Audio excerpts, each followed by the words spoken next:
Albert Anastasia died hard.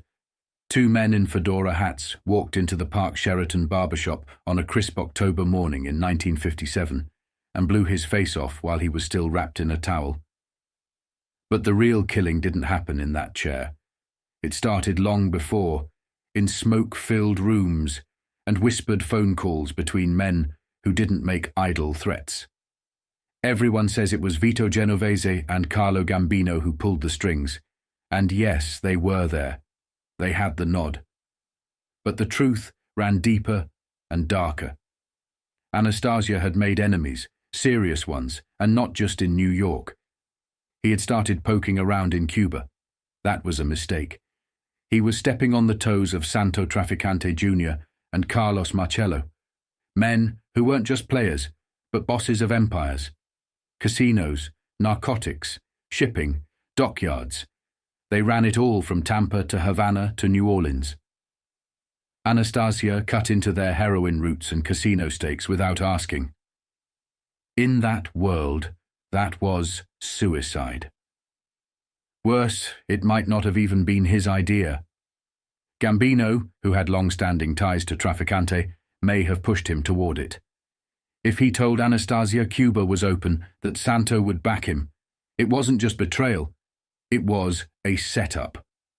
Already under federal pressure, Anastasia blundered into a war. Trafficante and Marcello tried to warn him. He didn't listen. He played it loud and brutal, old school. So, they lit the match. They brought the issue to Russell Bufalino, the quiet kingmaker out of Pennsylvania. Bufalino had the power to bless or bury. They told him if Anastasia wasn't stopped, there'd be blood from Havana to New York. The answer came quickly. The hit was greenlit. Gambino and Genovese moved with Bufalino's blessing.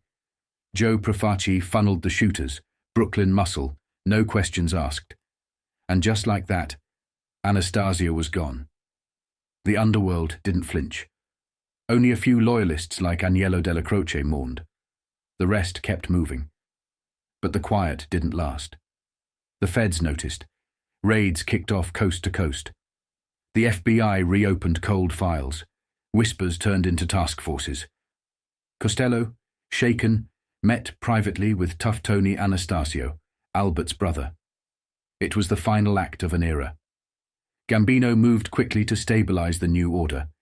He reached out to Genovese, to Profaci, and to Bonanno. Lucchese played peacemaker. Lines were redrawn, promises exchanged. The war was over before it had a name. But the killing of Albert Anastasia didn't just end a reign.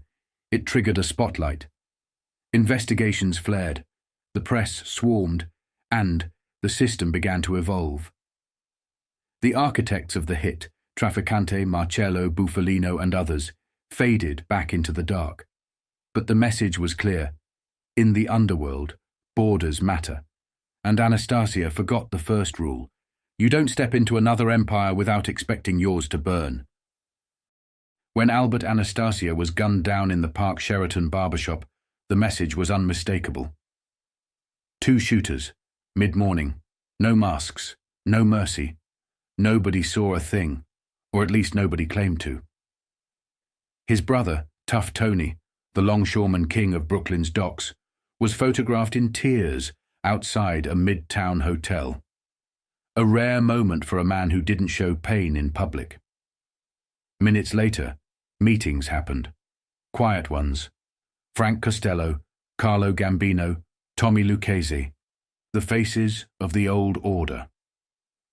Costello, once untouchable, had survived a botched hit just 6 months prior. That hit was traced to Vito Genovese. Now, with Albert dead, Costello stepped away. Not by choice, but because the winds had shifted. Albert had felt it coming. In his final weeks, he looked like a man watching his own funeral. At Jamaica racetrack, he told a friend, "I don't care what they do to me, but I'm worried about my family." After the hit, the cops cracked down hard. They locked down the barber crew, questioned the elevator boy, guarded the Anastasia family, even if they didn't want it. They picked up Anthony Coppola, Anastasia's chauffeur and alleged bodyguard. He claimed he was home when the hit went down. But the timeline didn't match. He moved the car afterward. Out of state. It parked near the courthouse. Suspicious but inconclusive. Chief of Detectives James Leggett didn't mince words. He lied. Over 60 people were questioned. No names, no prints, just smoke. But law enforcement knew this wasn't a hit. It was a power shift. First Willie Moretti, now Anastasia. Both hits were surgical. Fast. No warnings. The new order didn't build rackets, they took them. Anastasia had once ruled through fear. Murder Inc. was his machine. 63 hits, they said, never proven. I have been arrested 10 times, charged 5 for murder. He spent less than 5 years inside. He was the executioner who dodged execution. Even when Abe Reyes turned witness, Anastasia escaped. Reyes fell from a window before testifying. 8 floors, no handprints. They called it suicide. In his prime, Anastasia was untouchable. Waterfronts, dice games, garment district. He had judges on strings, unions in his pocket. He got his citizenship while hiding in the army, opened a dress factory post-war, lived behind fences and dogs in Fort Lee.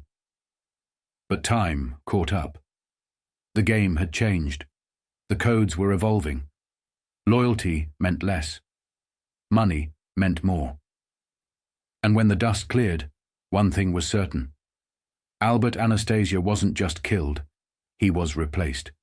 Over in Naples, Lucky Luciano heard about it like a rumble in the earth. Messages flew across the Atlantic in code. Quiet cables, couriers with dead eyes and heavy coats. His allies in the Unione Siciliano were nervous. Genovese was making moves, and big ones. A mid-November meeting, only 3 weeks after Albert's death. Too fast, too hungry. Lucky was not fooled. I would never have been such an idiot to call a wholesale conference of all the leaders at one time, he told a close confidant later. That was all Vito. He wanted a goddamn coronation. Told guys to bring envelopes, like they were going to pass the hat and name him king. Genovese did not want a seat at the table. He wanted the table, the chairs, and the room it sat in. He wanted to be capo di tutti capi.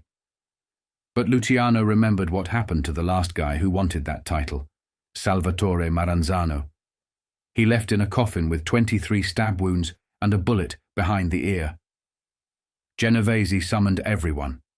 A big meet, mid-November, secret location, not Atlantic City, not Havana, not Vegas. This was different. This was cold, calculated, desperate. It was like the shit hit the fan all over the country, Luciano later said. I was not even in the States, and guys were asking me if I called the meeting. I told them all the same thing. I don't know nothing about no council meet. Genovese tried to wrap it in ceremony. Peace, reorganization, tribute. But the word was out. He was setting the stage for a coup. He was not just trying to run the commission. He was trying to be declared the new boss of all bosses, the new Lucky. He wanted them to bow. Carlo Gambino got the invitation, and he went, but not without instructions. I told Carlo to go, Luciano said, but I told him, don't bring no envelope. No tribute, no cash. Just Carlo in a modest suit, hands empty, head down. If things got ugly, he was ready to stand up and call Vito out, publicly. Others skipped the meeting entirely. Frank Costello, he copped a plea, played up the heat on him, told the feds he was too radioactive to travel. Meyer Lansky claimed he had laryngitis, said Florida was too good for his throat to risk northern snow.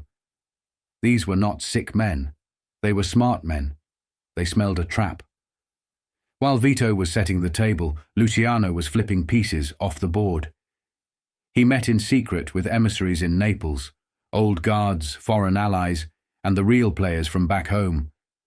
Carlo Gambino was one of them. Carlo was subtle, soft-spoken, but he did not need volume to be heard.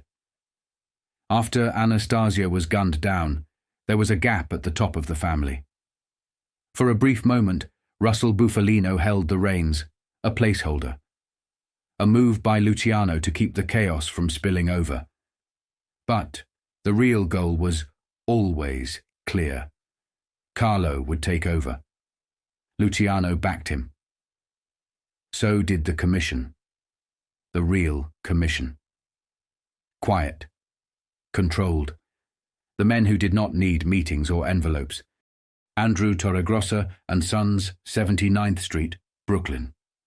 Quiet block. Heavy air. The kind of funeral parlor that looked more like a nightclub than a chapel. Fringe, velvet, no smoking signs everywhere. One of 6 rooms, Chapel C, was reserved for Albert. Inside, red lighting. A white casket with ruffles that looked like whipped cream. Anastasia's body was dressed in his best blue suit. His right hand crossed over his left, hiding the bullet wounds. His nose pointed up, as if in protest. What stood out the most? His shoes, black, polished, shiny like patent leather eggplants poking out from the clouds of silk. Only 20 or so mourners sat inside. But they weren't nobodies. Tony Anastasia was his younger brother there. The real power on the Brooklyn waterfront. Crew cut, silver-haired, tough as rebar. He didn't cry, but others did. A short, middle-aged woman in Persian lamb came in sobbing. She knelt by Albert's body, placed her head on his chest, and wept openly. One of the men with her kissed the corpse on the mouth. Then they turned to Tony, hugging him, shaking him, clutching his coat like frightened children. Minks, diamonds, rosaries, tears. This was no ordinary crowd of gangland regulars. These were wives, mistresses, old soldiers, and real politicians. Middle-aged men with tired eyes and grey around the temples. Old Capone relics who hadn't been seen in public for 20 years.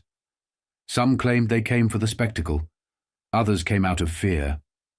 But all of them stood in the darkness, under the shadow of a plaster Christ with outstretched hands, and paid their respects, like this was the funeral of a head of state. Even the security was quiet, but direct. Mr. Ripon, the Member of Parliament, was patted down by a henchman who never said if he was looking for a gun or a camera. Probably both. Every face was memorized. Every gesture logged. Chapel C wasn't just grief. It was a gathering of the old world's code and the new world's collapse. In the front row sat a man with snow-white hair and the shoulders of a dock worker. He stared at the face in the casket like it owed him something. When he finished, he kissed Tony Anastasia on the cheek and disappeared. Then came the priest. Not a hired hand, but Salvatore Anastasia, the dead man's other brother, a Roman Catholic priest. He walked in quiet, tall, solemn. No words, just presence. Even in death, Albert divided his own blood. One brother ruled the docks. One said Mass on Sundays. One was now dead in a casket under red lights. They came to say goodbye. But they also came to measure the power vacuum. Because Albert hadn't just ruled with fear. He'd ruled with memory, with blood, with a sense of military precision that made men forget he'd been insane for most of his life. People respected him because he never flinched. Not at the chair, not in court, not when the feds came knocking. And in his final months, even as the world changed around him, Albert still believed he could outmuscle fate. He thought war medals and old favors could keep the wolves from the door. But the wolves had learned new tricks. The young guys didn't care about medals. They cared about percentages. They cared about heroin and international routes and quiet executions that didn't make the papers. They didn't respect Albert. They removed him. In the end, his funeral said more than the bullets ever could. The dock workers cried. The judges stayed away. The priests showed up. The politicians watched from the shadows. And in that cold room, under all the flowers, behind the velvet ropes and whispered prayers, you could feel what had just happened. The old world had finally gone dark. And the new one? It was about to explode in ways nobody could have imagined. If the Appalachian summit had a face, it wasn't Vito Genovese. It was the Undertaker, Stefano Magaddino. Old world blood, older instincts, a Sicilian fossil with a mind like a trap, and an ego even Vito couldn't match. He didn't smile, didn't flinch, and didn't forgive. They called him the real Teflon Don, long before that phrase had a headline. Magaddino had been at the table with Charles Lucky Luciano when the 5 families were carved into history. He was the commission, and now, decades later, he saw the foundation cracking. Power plays without approval, disappearances without consent. The old rules were breaking. The Manganos were gone. Albert Anastasia had been erased in a barber chair. Carlo Gambino moved in like smoke. So Magaddino pulled the trigger, not with a gun, but with a meeting. A summit, he said, to bring peace, to re-elect Genovese as the new pope of the commission, to anoint Gambino as heir to the Anastasia seat. Not just a meeting, a coronation, a reset, old world ceremony to clean up new world chaos. But this wasn't Sicily. This was upstate New York, and it all came undone like a cheap suit in the rain. The location, Joe Barbara's 58-acre estate in Appalachian, a town with no space with too much green for its own good. Barbara, loyal to Magaddino, kept sugar shipments moving through a bottling plant in Endicott that had nothing to do with soda. His son, Joseph Barbara Jr., was in charge of accommodations, and that was the first mistake. Joey used a fake business account to book rooms for incoming mobsters at the Parkway Motel in nearby Vestal. Bad check, bad paperwork, worse timing. A local trooper, Edgar Croswell, had been watching Barbara for a decade. That check lit a fuse. Croswell dug in, noticing the suits, the cars, the sudden flurry of expensive arrivals. He called in the feds, and by the time the steaks were sizzling on the stone barbecue at Joe Barbara's hilltop mansion, the woods were crawling with lawmen. They set up a roadblock. They watched. They waited. Then the suits panicked. Men who ordered hits with a hand gesture were now diving through thickets, hopping fences in wingtips, crawling through the underbrush like deer with a scent on their backs. Among them, Santo Trafficante, the ghost of Tampa and Havana. Russell Bufalino, the man who never blinked. Vito Genovese. Carlo Gambino. Paul Castellano. Joseph Profaci. Salvatore Falcone. Joseph Civella. John Filardo, a murderer's row in pinstripes and silk. John Montana, a Buffalo businessman and city councilman, was found dangling off a fence in a $1,000 suit. He'd later claim his Cadillac had brake trouble. He just happened to be passing by, looking for a mechanic. Sure. 60 men were corralled. Only 9 walked clean. The other 51 had 275 prior arrests and 100 convictions between them. They were all just visiting, all friends of Barbara, all concerned about his health. Yet they'd flown in under fake names, registered motel rooms under aliases borrowed from neighbors, carried thick stacks of $100 bills, but no identification. Still, the law couldn't hold them. No warrants, no weapons, no legal justification to detain them. By the early hours of November 15th, Croswell was letting them go, bitter but not beaten. He knew what he had uncovered. The world just hadn't caught up yet. Magaddino's plan had blown up in front of the world. What was supposed to be a peaceful restructuring turned into a televised manhunt, a national disgrace. And he knew who would talk, who would gossip, who would point fingers. So he made them disappear, one by one. The Undertaker didn't believe in apologies. He believed in messages, loud ones, permanent ones. If you questioned him, if you mocked him, you got an assignment. No discussion, no delay. People said the summit was a power move by Genovese. Maybe. But it wasn't his idea. It was Magaddino who called the meeting, and it was his crew that paid the price when it failed. The purpose on paper was noble: a vote for Genovese to formally take control of the National Syndicate, to absorb the old Mangano Anastasia seat into Gambino's hands, to rebuild the Commission under a single code again, the same code Luciano had set down decades earlier. But behind that was a storm. Narcotics trafficking was heating up. The Cuban pipeline was critical. The Central Intelligence Agency and the Mafia were in bed together across the Caribbean. Everyone knew it, but no one talked, except Genovese. His ambition was no secret. He wanted everything: New York, the Commission, even the title Capo di tutti capi, boss of bosses, an old-world fantasy. Luciano had killed the title years ago for a reason, but Genovese wanted it back. Magaddino knew it, and for the first time ever so did Hoover. Appalachian was the first time the public saw the mob for what it was: organized, national, unified. Hoover had spent decades pretending it wasn't real. Now he couldn't. The headlines called it a mafia convention. Suddenly, America had a new word in its vocabulary: La Cosa Nostra.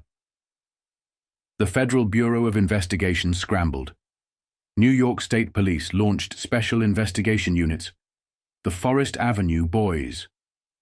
Wiretaps, tail jobs, pressure campaigns. Governors like W. Averill Harriman and Nelson Rockefeller gave them teeth. Hoover was furious. Not at the mob, at being outed. The Bureau had known. Of course they had. But now the country knew too. And from that point on, nothing was the same. Even the ones who got away paid a price.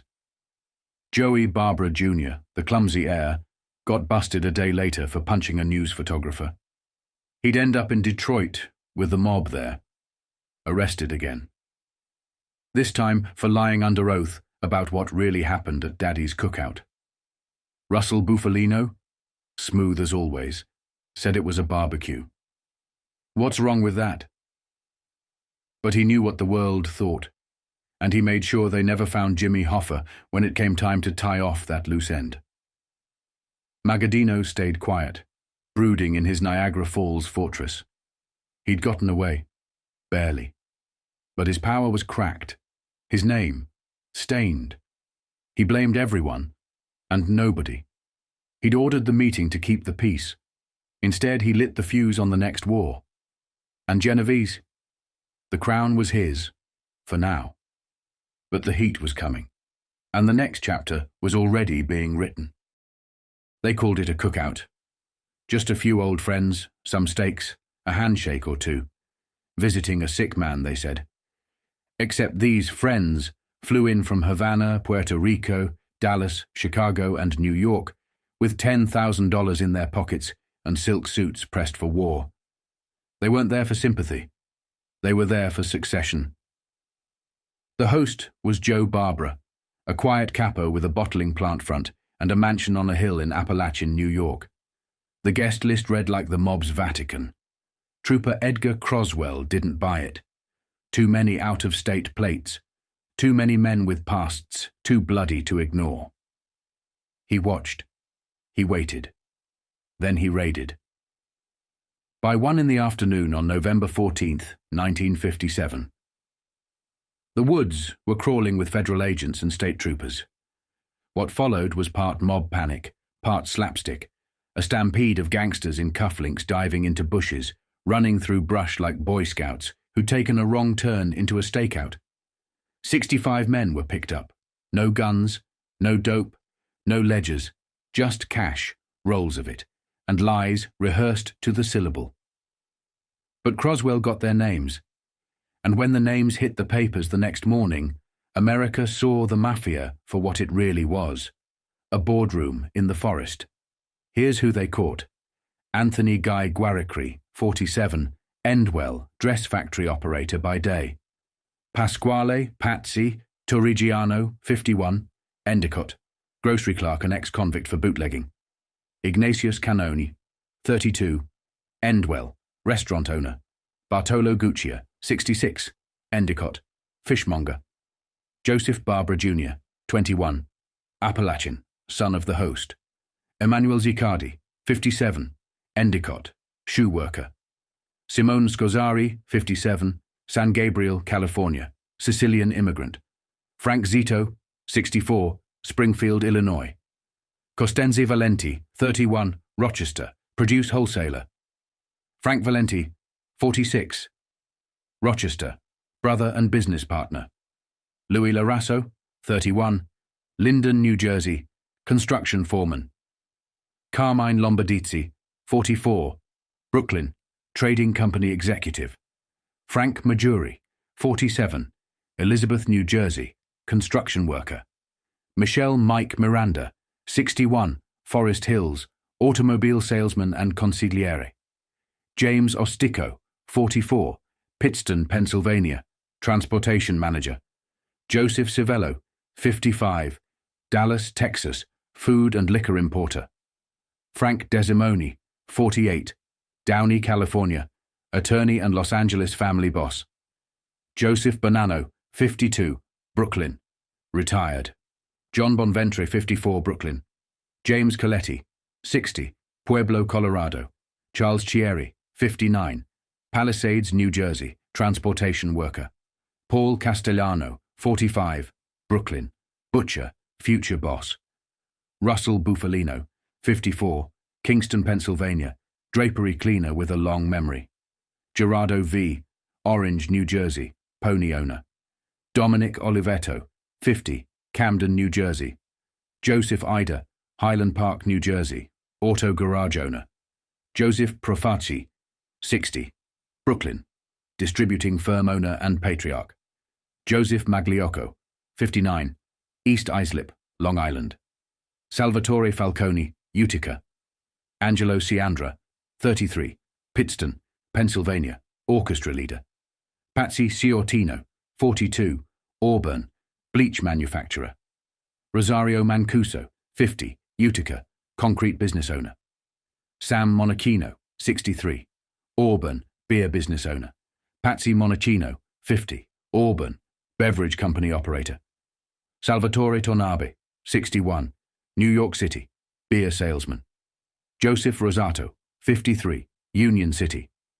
Louis Santo, Traficante Jr., 42, Havana, San Souci nightclub owner and Cuban boss. Anthony Reala, 61, West Orange, New Jersey, motel owner. John Scalish, 45, Cleveland, cigarette distributor and ex-convict. John DeMarco, 54, Shaker Heights, Ohio, real estate. Frank Cucchiara, 62, Boston, cheese manufacturer.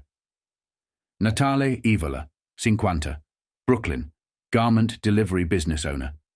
Joseph Falcone, 55, Utica, liquor store operator. Carlo Gambino, 55, Brooklyn, labor relations office. Michael Genovese, 38, Gibsonia, Pennsylvania, car wash business owner. Gabriel Kelly Manorino, 42, New Kensington, Pennsylvania, junkyard operator. Vincent Rao, 59, Yonkers, real estate. Armand Rava, 46, Brooklyn, restaurant owner. Joseph Riccobono, 53, Staten Island. Joseph Barbara Sr., 51, Brooklyn, the host. Vito Genovese, Atlantic Highlands, New Jersey, just visiting. John Montana, 64, Buffalo, taxi magnate, city official and fence hanger.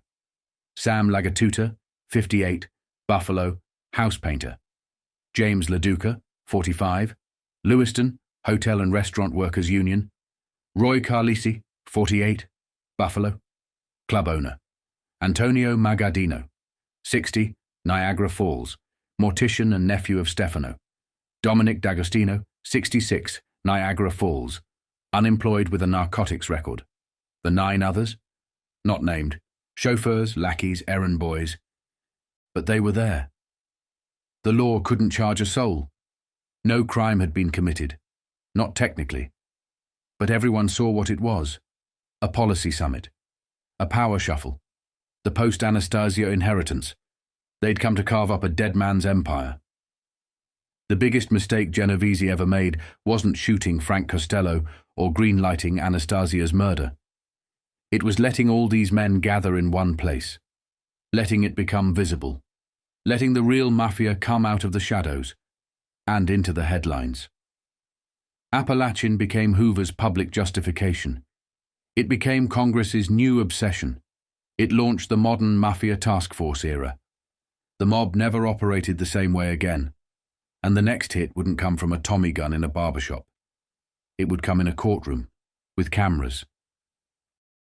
Joseph Civello wasn't supposed to be the story. He wasn't flashy like Genovese, or feared like Anastasia, or smooth like Lansky. He wasn't the kind of boss who made headlines until Appalachian. He ran Dallas like a business, keeping things clean and quiet. His name never rang out across 5 boroughs. But when Carlos Marcello decided not to show at the upstate sit-down, it was Civello he sent in his place, alongside his own brother, Joseph Marcello. That's how trusted Civello was. That's how much weight he carried. And then it all went sideways. Appalachian was supposed to be a power play, a coronation for Vito Genovese, a restructuring of the old order.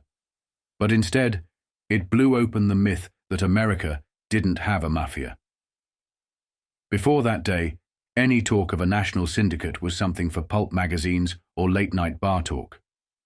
Secret societies? People scoffed. Not in America. But when 65 men were arrested, all from different states, all with cash in their pockets and aliases in their mouths, the illusion collapsed. Joseph Civello, age 55, a Dallas food and liquor importer, was one of them. The feds found no guns, no dope, no books. But what they did find were faces, names, ties, a network. Suddenly, Civello's name was in every newspaper from New York to Texas. Sergeant Edgar Croswell of the state police called them the hierarchy of the eastern seaboard criminal world. Treasury agents said it was a criminal convention. Vito Genovese called it a friendly visit. Joseph Civello said nothing. Smart move. But silence wouldn't save him. As news of the raid broke, the country went freefall. Congressional hearings shifted gears.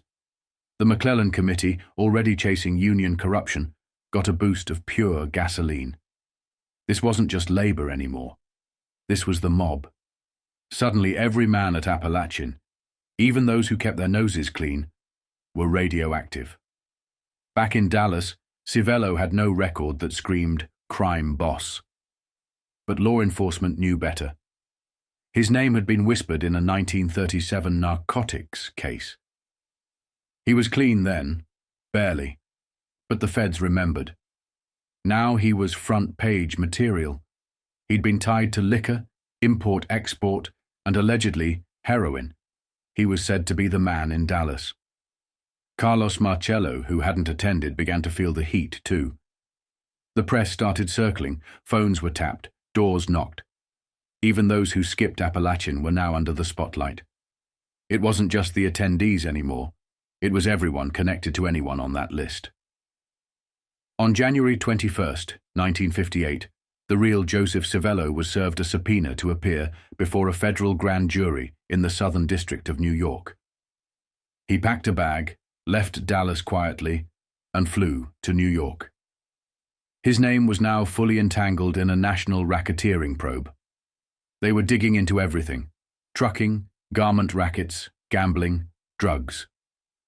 Civello claimed he was just a businessman, a partner in an importing shop. But the investigators weren't buying it. The feds saw Appalachian as the Rosetta Stone of organized crime, and Civello's presence there, whether as a delegate, a broker, or just a warm body, made him part of that code. On January 25th, his name appeared again. Not for an indictment, yet, but as one of 10 men listed for questioning. Some showed, some didn't. Civello did. He played it cool. He answered what he had to. He got excused, but not forgotten. The headlines rolled on. Prosecutors leaked rumors. 19 men have testified, all of them from Appalachian. One investigator called it the beginning of a new war, the public one. The mob wasn't in the shadows anymore. It was on the front page, and guys like Civello, they were in it, whether they liked it or not.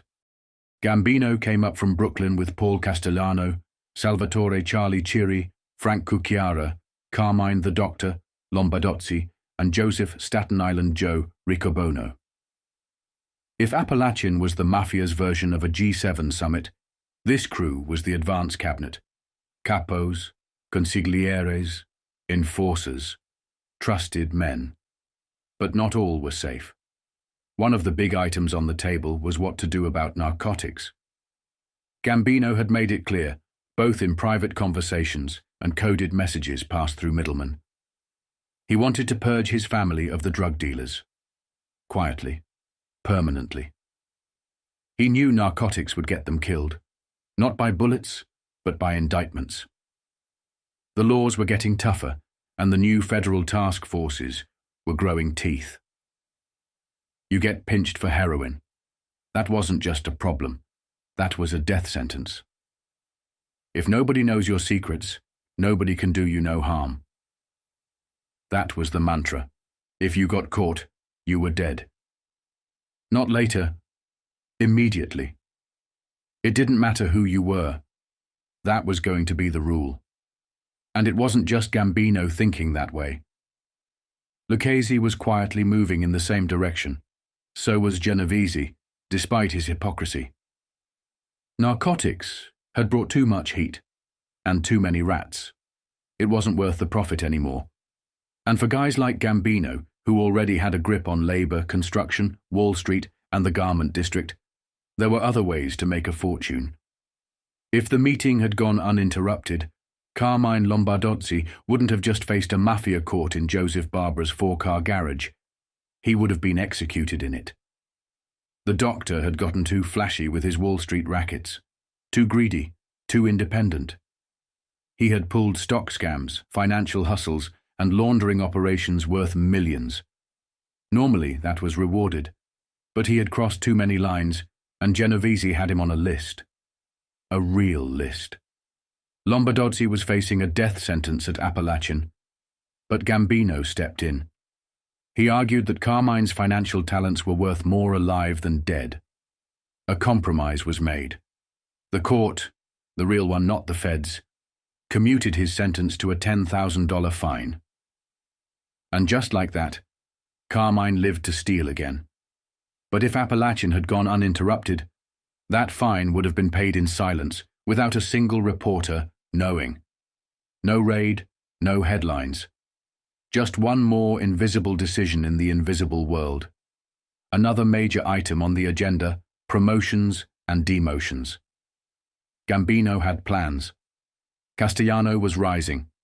Quiet, calculating, and very interested in turning the family into something more corporate. Gambino was grooming him for more. His cousin. His future. If the meeting had gone well, Castellano would have come back to Brooklyn with a bigger role, a clearer path to succession. Joseph Riccobono, the elder statesman and consigliere, was holding that seat warm, respectable, dependable. But he even had to know the writing was on the wall. Appalachian wasn't just a barbecue. It was a boardroom. Chairs were being rearranged, and guys like Riccobono were being gently pushed out. And then there was Frank Scalise, long gone by the time of Appalachian, but his shadow still lingered. Rumors were flying that he had been selling memberships into Cosa Nostra, buying your way in. That was sacrilege. That violated every code the mafia pretended to hold dear. But not everyone believed it. Scalise had been close with Luciano, a real ally. And every man he ever proposed for induction had gone through Luciano first. So, the story about him selling buttons? It may have been nothing more than Genovese propaganda, a convenient smear campaign to justify taking him off the board and consolidating power. If Appalachian hadn't been raided, Vito would have used that meeting to rewrite the books.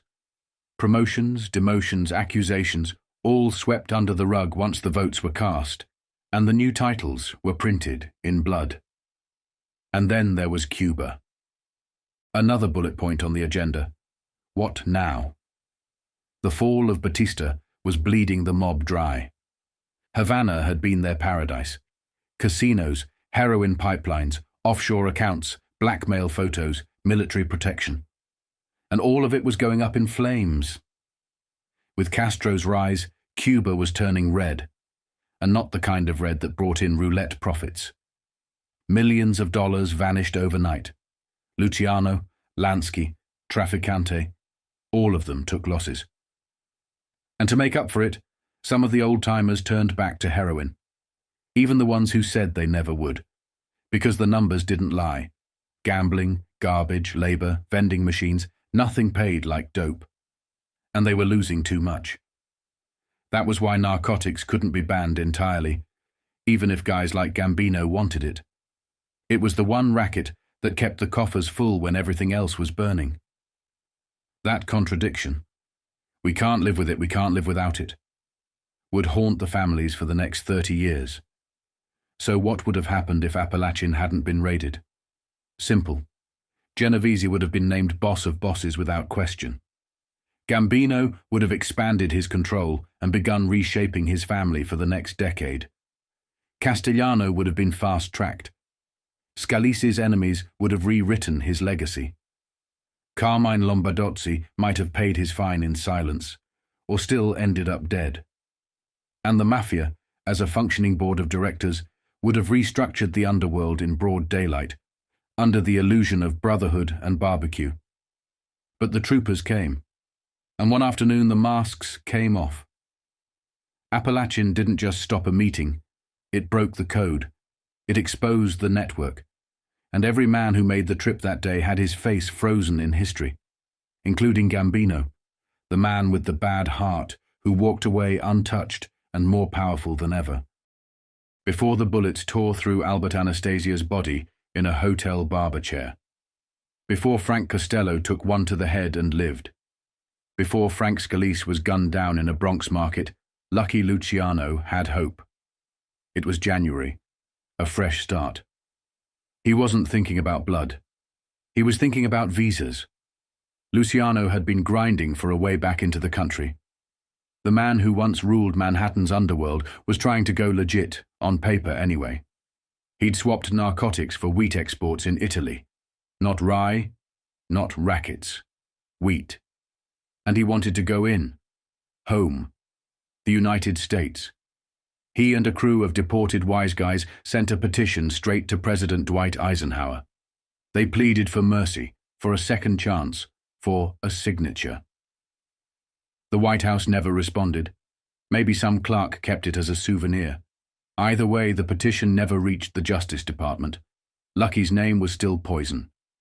So the exiled mobsters kept fading under Capri sunsets and Roman neon signs, hustling in back rooms and hotel aging ghosts of another time. Meanwhile, back in the States, business was booming. The rackets were wide open. The cops, hamstrung, the crime fighters, outgunned and underfunded. New York's anti-crime committee had just folded because the city couldn't cough up 2 cents a day per citizen to keep it running. And while the old-timers begged for a ticket home, a new enemy was rising. The boy with the teeth. Robert F. Kennedy wasn't just another ambitious young lawyer. He was a terrier with a blood instinct. Once he got his teeth into something, he didn't let go, even if it was smoke and mirrors. Back in the McCarthy days, Bobby had a front row seat. His father, Joe Kennedy, had bankrolled McCarthy's witch hunts. Bobby bought the hype. He believed the communists were coming. He believed the spies were real. And when McCarthy realized his own circus was a sham, he booted Bobby off the stage. But Bobby didn't back down. He kept chasing shadows like they were facts, because for him, they were facts. He had something to prove. McCarthy's hearings were theater. Bobby wanted a war. In 1951, the same DC circle featured another name, Roy Cohn. Sharp, vicious, and closeted. He'd later go from Red Scare prosecutor to a legal consigliere for Carlo Gambino and John Gotti. But in '57, Bobby was the one who wanted headlines. His father tried to pull him back, warned him off the mess, but Bobby didn't care. He was out to fix his legacy, build a name that wasn't borrowed. On January 1st, it started. The Senate's bloodhound Bobby Kennedy was now chief counsel to the Senate's Government Operations Subcommittee. Officially, he worked under Senator John McClellan. But everyone knew whose show it was. Bobby had boots on the ground from coast to coast, digging into union books, business slush funds, and government contracts. His team uncovered theft, fraud, bribery, real cash and real names. Not ideology, just corruption. He was closing in on one major target, a National Union secretary-treasurer who had turned his post into a personal ATM. Bobby wanted the hearings televised. Lights, cameras, subpoenas. January was the launch window. But there was a problem. The committee's budget was bleeding out. They had enough to get through the first few weeks of the year. After that, they'd be breaking. Just like the morals of a French postcard peddler, one insider said. And when the Senate got wind of Bobby asking for more money, the room went cold. Some senators wanted him defunded, quietly buried. But Washington has its own shadows. Whispers moved. Labor leaders, some scared, some strategic, started to mobilize behind Bobby. They knew if he didn't clean up the mess, they'd all wear the stink. The AFL-CIO had just unified. They didn't want the new house burned down because of a few grifters in the basement. The fear wasn't local, it was national. Rot from the core scandal wasn't just a big city problem. Scranton, Pennsylvania, of all places, had just been rocked. A $33 million Army Signal Corps depot job in the Western Poconos had been hijacked. Union men and businessmen with dirty hands had taken a piece. The feds moved in, 6 indictments. 3 of them were officers of the General Drivers Union, Local 229. And that was just one file in Bobby's drawer. He wasn't hunting communists anymore. He was hunting thieves, real ones. The kind who wore ties and smiled at banquets. The kind who shook hands with congressmen by day and skimmed 6 figures off union contracts by night. He didn't care if they were connected, protected, or respected. And he was just getting started. They weren't running, not all of them. Some of the old-timers at Appalachian were too slow, too comfortable. They sat like they belonged there. Carlo Gambino was one of them, seated inside when the place got hit. The raid wasn't a shootout, it was worse. It was exposure, a mass unmasking. Russell Bufalino never even made it to the front door. He got grabbed pulling up alongside Vito Genovese. State troopers didn't wait. They scooped both men off the road and dragged them straight to holding cells. Nobody got a pass. Inside, one by one, they were booked. The cops asked the same thing every time. Occupation? Nobody said. Mob boss. They said labor consultant, garment rep, restaurant union guy, clean fronts that could take heat. The mafia had learned since Prohibition. Never leave the paperwork empty. But once the names hit the wires, the cover stories didn't mean a thing. Reporters started connecting the dots. For Carlo Gambino, this was a new world. For 37 years, his name had barely been printed. From the 1920s up to 1957, it had only shown up in less than a dozen newspaper clippings. Then came November. From that point until the day he died, his name ran every single day somewhere in America. No more shadows. No more quiet. He'd be ruling now under pressure. Serious pressure. This wasn't just a mob war. It was war with the FBI, the IRS, the DEA, the Attorney General of the United States. Every federal alphabet agency would eventually want a piece of him. And yet, Gambino had one thing working in his favor. Nobody outside the life knew he was the boss. To the press, he was a meeting attendee, a labor consultant. Even the state troopers admitted he wasn't lying. He really was tied to a firm, Schiller and Saltstein, out of East 44th Street. That's what the paperwork said. That's what the badge read. That little detail kept him under the radar, at least for a while. But Robert Kennedy was watching. As the chief counsel for the McClellan Committee, Kennedy was obsessed with labor racketeering. He didn't care who you said you were. He wanted to know what you did. And Gambino's name was now in that orbit, day after day, from November through Christmas Eve. The articles got sharper, the hints clearer. Everyone in law enforcement knew 1958 would be hell. Luckily for Gambino, someone else took the brunt of it. Genovese. After the shooting of Frank Costello, Vito had made his move. Everyone knew it. He was gunning for the top spot, and the minute he walked up to Appalachian, he painted a target on his own back. He was now enemy number one, not just in New York, but in Italy too. Gambino stayed low while Vito soaked up the heat. Meanwhile, the newspapers rolled out the cast list. Shamokin News Dispatch ran a piece quoting Victor Riesel. The Mafia, which toasts itself as the second government, had its own labor department. Riesel wasn't exaggerating. State police had found a full roster of labor experts at the gathering. Guys tied to the garment trades, trucking, the docks, hotels, garbage, restaurants. Gambino, they said, was among the smooth ones. He didn't lie about his job. He just bent it into something legal, and the police found no fault with it. That didn't stop the story from spreading. Another attendee was James LaDuca, a union official out of Buffalo. His union, and others like it, were already under federal scrutiny. Teamsters, garment locals, hotel staff, every corner of labor was being probed. The McClellan Committee was gathering ammunition, and now it had names. This wasn't just a sit-down. This was a roll call for the underworld. Back in New York, police started rounding people up, not on charges, but for questioning. It was soft intimidation. Joseph Profaci, Paul Castellano, Natale Evola pulled in. Gambino, too, was on the list. They weren't suspects officially, but unofficially. The heat was on. They were tied to the Anastasia hit. They were tied to the meeting. They were tied to everything. The Daily News published the full Brooklyn lineup. Joseph Profaci, Paul Castellano, Natale Evola, Joseph Bonanno, Carmine Lombardozzi, Armand Rava, John Bonventre, and Carlo Gambino. All of them connected. All of them summoned. Some even had their gun permits revoked. The DA was digging into who had signed off on their licenses, how far back they went. Some dated to the 1920s. The feds subpoenaed Profaci and others to appear before a Manhattan grand jury.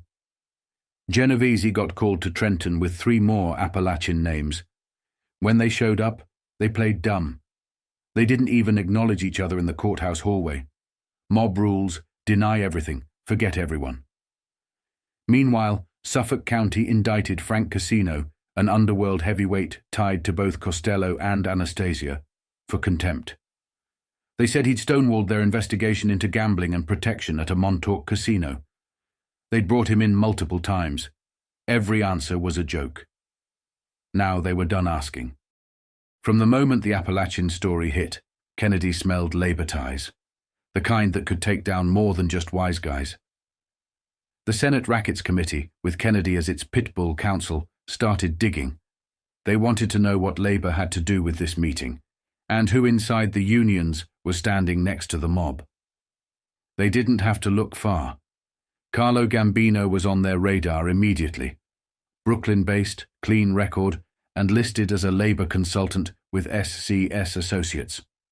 On paper, he looked straight, but Kennedy wasn't buying it. Gambino had been at the meeting. He'd been quiet for 30 years, and now suddenly his name was everywhere. Another name, James LaDuca, out of Lewiston. A business agent with Local 66, Hotel and Restaurant Workers Union Buffalo. Legit title, dirty connections. Then there was Frank Majuri from Elizabeth, New Jersey, a convicted bookmaker. Now he was vice president of Local 364, Hod Carriers and Common Laborers Union. Kennedy confirmed it. Labor racketeering was on the table at Appalachian, maybe even the main course, and the feds weren't going to sit on it. We've already learned that a number of these men are very closely tied to the labor picture, he said. The Senate wanted every name checked, all 60. The committee had information, lots of it, and they weren't finished. Kennedy wouldn't name names, not yet, but sources leaked it anyway. There was more. Big John Ormento of Lido Beach, Joseph Magliocco of East Islip, due for questioning. Then came the pushback. In Syracuse, 2 men, Joseph Falcone and Rosario Mancuso, said they were just driving near the scene when cops grabbed them. Their lawyer moved to dismiss the subpoenas. Falcone ran a liquor store in his wife's name. Mancuso was concrete, but both were named in the legislative probe. Justice Frank Del Vecchio held back a decision, but if he tossed those subpoenas, it could unravel the state's entire case. Kennedy didn't flinch. He wanted to know why these men were there, why they ran, what they were really meeting about. And if unions were involved, he wanted the whole picture. While Kennedy built his case, the Justice Department started planning deportations. They weren't waiting for convictions. They were going after paperwork. Carlo Gambino, heart surgery or not, was on their list. The DOJ was preparing a show cause hearing to force him to explain why he shouldn't be deported. His hospital bed wasn't going to save him for long. Joseph Profaci, an elder statesman in the old Brooklyn mob, was already in court. His denaturalization case had been pending since April. The feds wanted it on the calendar now. Vito Genovese, the most dangerous man at the meeting, had already lost his citizenship back in '56. But they couldn't deport him. Not yet. Legal technicalities tied their hands. Still, they were watching him. Arrests had already begun.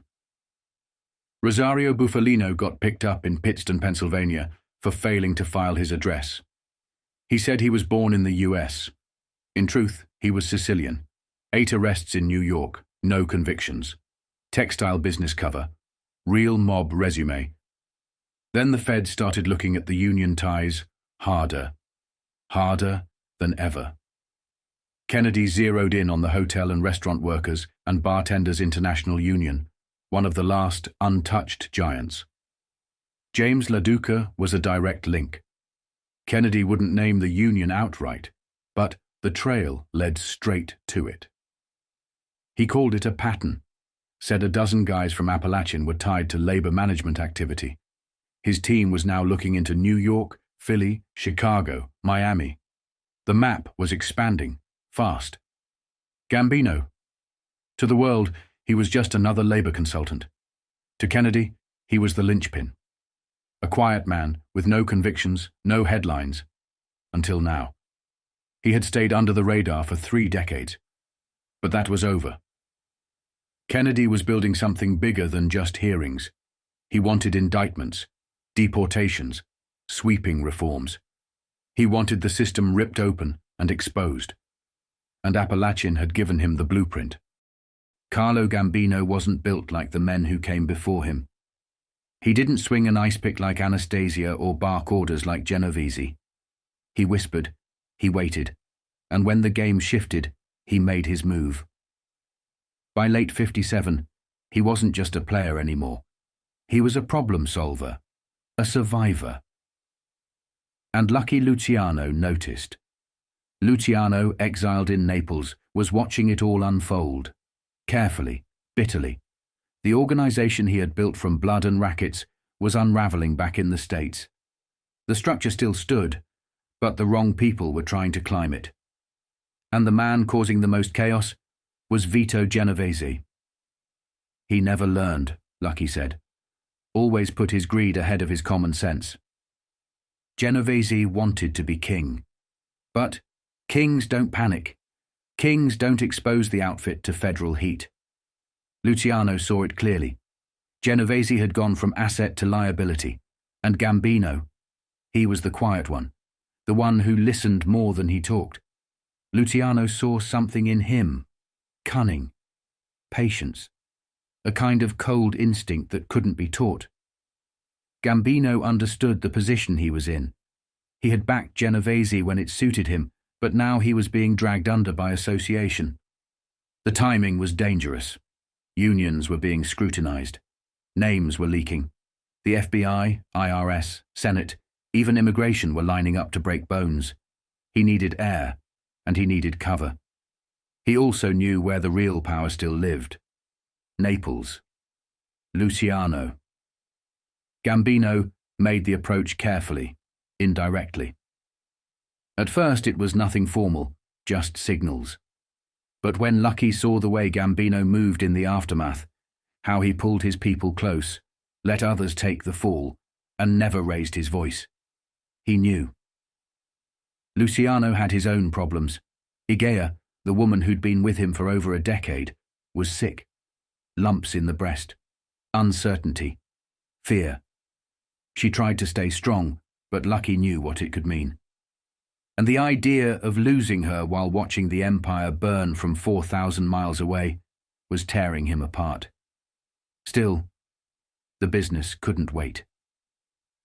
I had enough scars on me, Lucky said.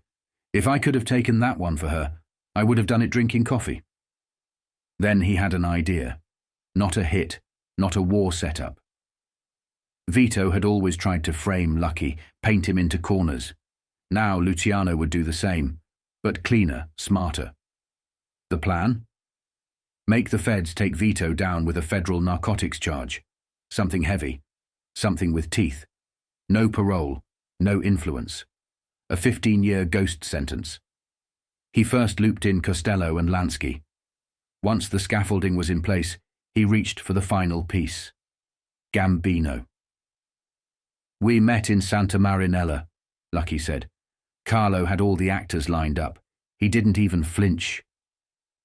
Gambino had his own reasons. He knew Genovese had too much power, too many enemies. Gambino's family, born from Anastasia's ruins, was still small. Rich, yes, but not near the scale of the Luciano or Genovese syndicates. Gambino didn't want a throne. He wanted control. Quiet control. Not over everyone, just over enough. For the plan, they needed an in someone Genovese would trust. Gambino suggested Tony Bender. Luciano didn't love it. Bender was known to shift loyalties like the wind, but Gambino assured him Bender had already pledged fealty. Then came Longi Zwilman. Zwilman had tax problems. Big ones. He was staring down a $700,000 demand from the IRS. He went to Vito for help. After all, they'd made millions together back in the day. Real estate, bonds, securities. But Vito, blinded by jealousy and wrapped around his wife Anna's finger, refused. That insult cracked something. Zwilman had no love for Genovese after that, and when Gambino approached him with the plan, frame Vito in a heroin buy, Zwilman didn't hesitate. His job was simple: introduce the right guy with the right product at the right price. Bender would handle the handoff. The feds would do the rest. Everything was in place. And then it fell apart. The federal idiots blew it, Luciano said. They weren't even on the road when it happened. Vito walked away. Richer, smug, alive. Luciano exploded. He'd eaten spaghetti by the bay the night he got the news.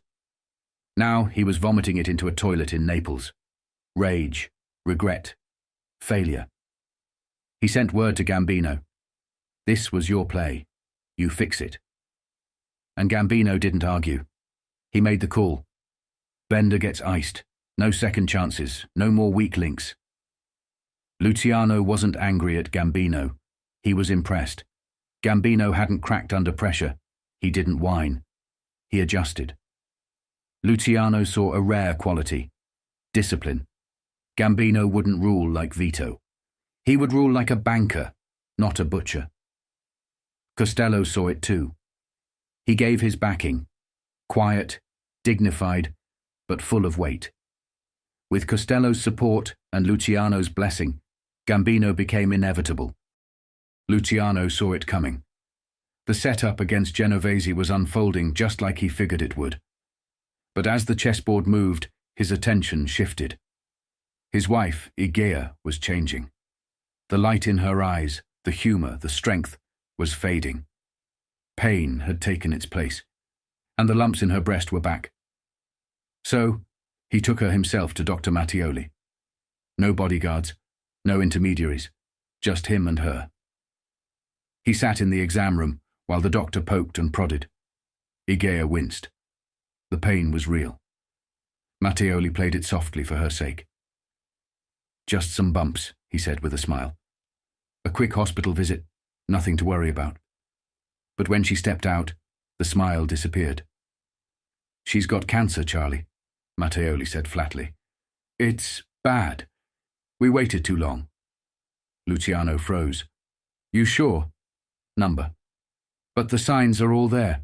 We'll need an exploratory. And if it is cancer. If it's cancer, we take the breast. If we get it early, she could live a long life." Luciano didn't hesitate. "Then do whatever you have to. Just save her." The surgery dragged for hours. Luciano chain-smoked and paced a hole in the floor. Anyone who tried to comfort him got waved away. He wasn't in the mood for words. When Mattioli finally emerged, there was a flicker of hope.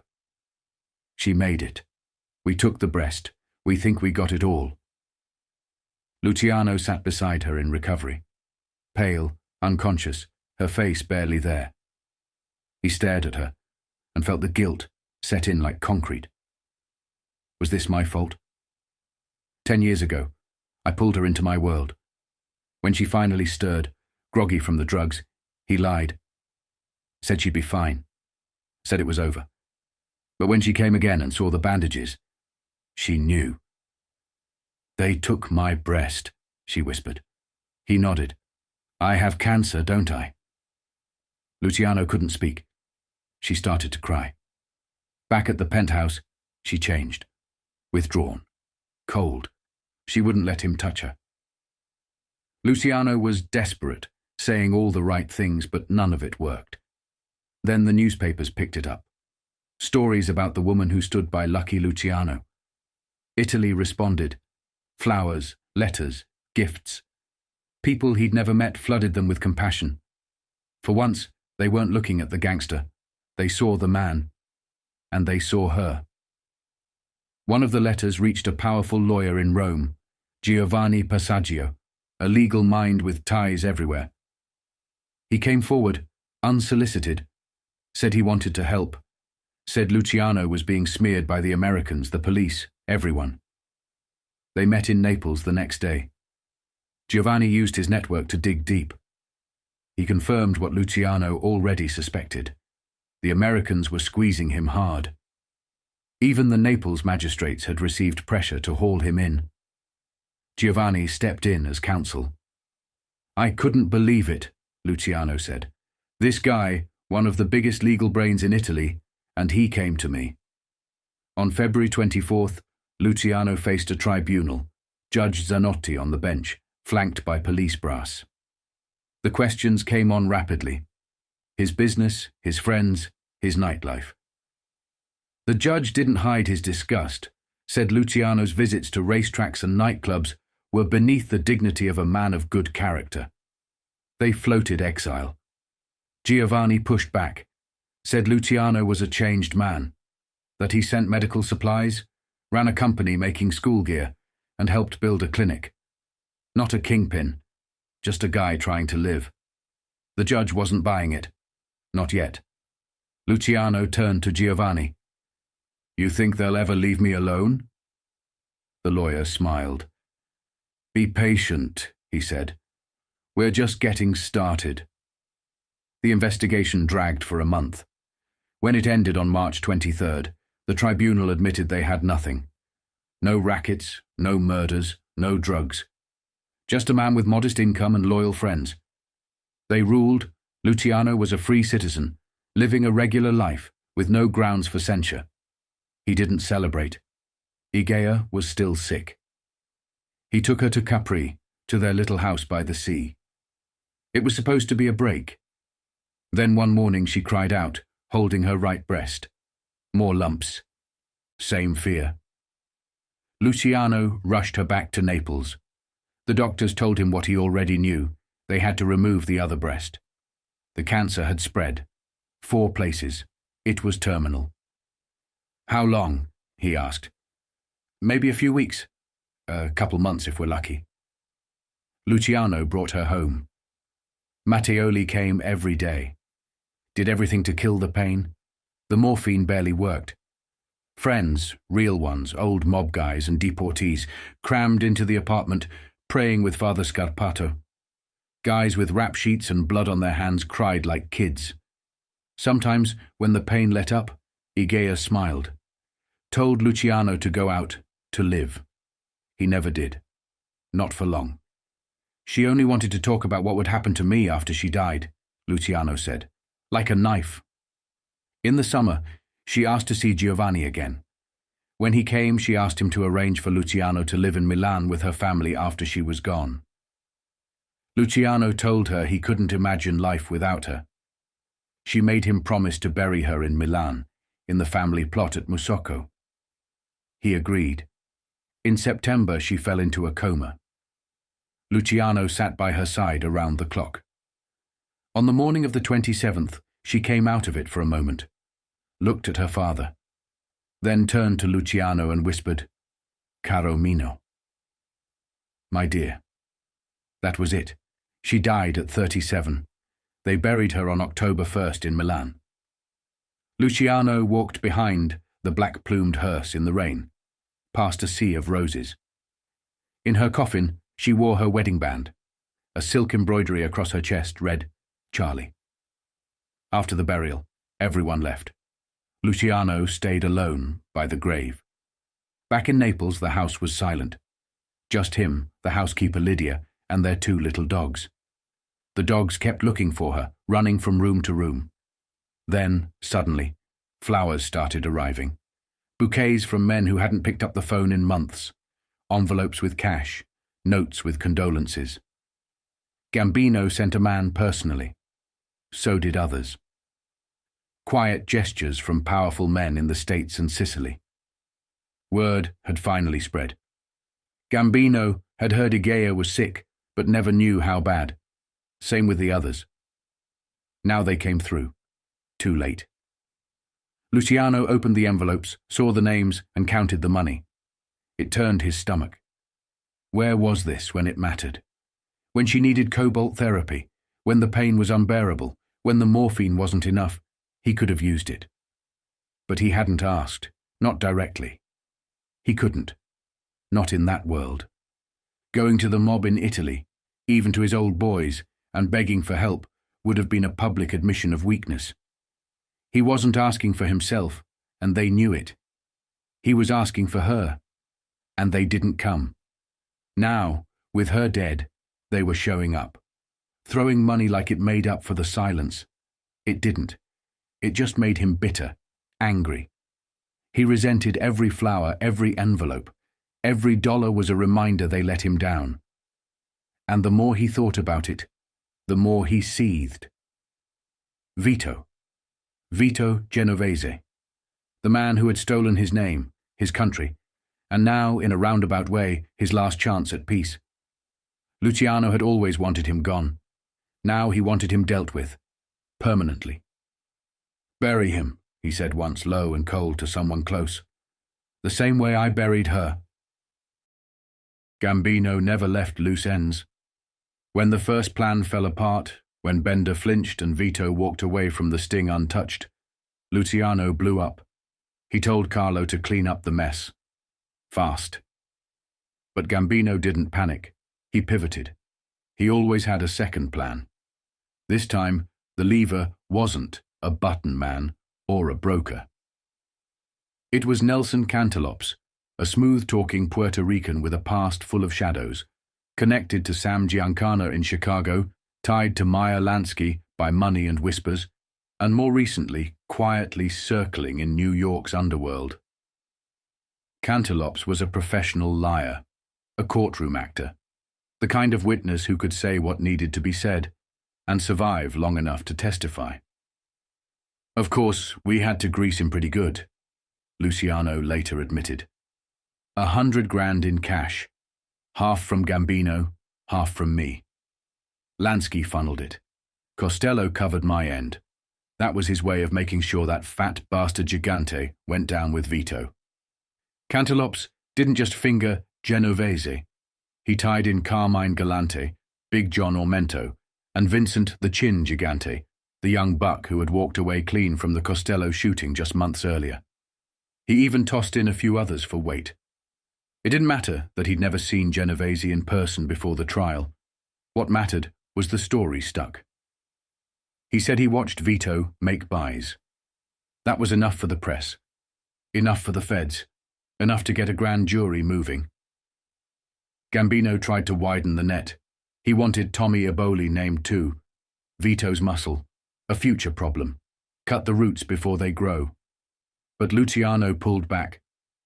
I was sore at Tommy, yeah, but I wasn't going to do that to his brother Pat. This wasn't about personal beefs. This was surgical warfare.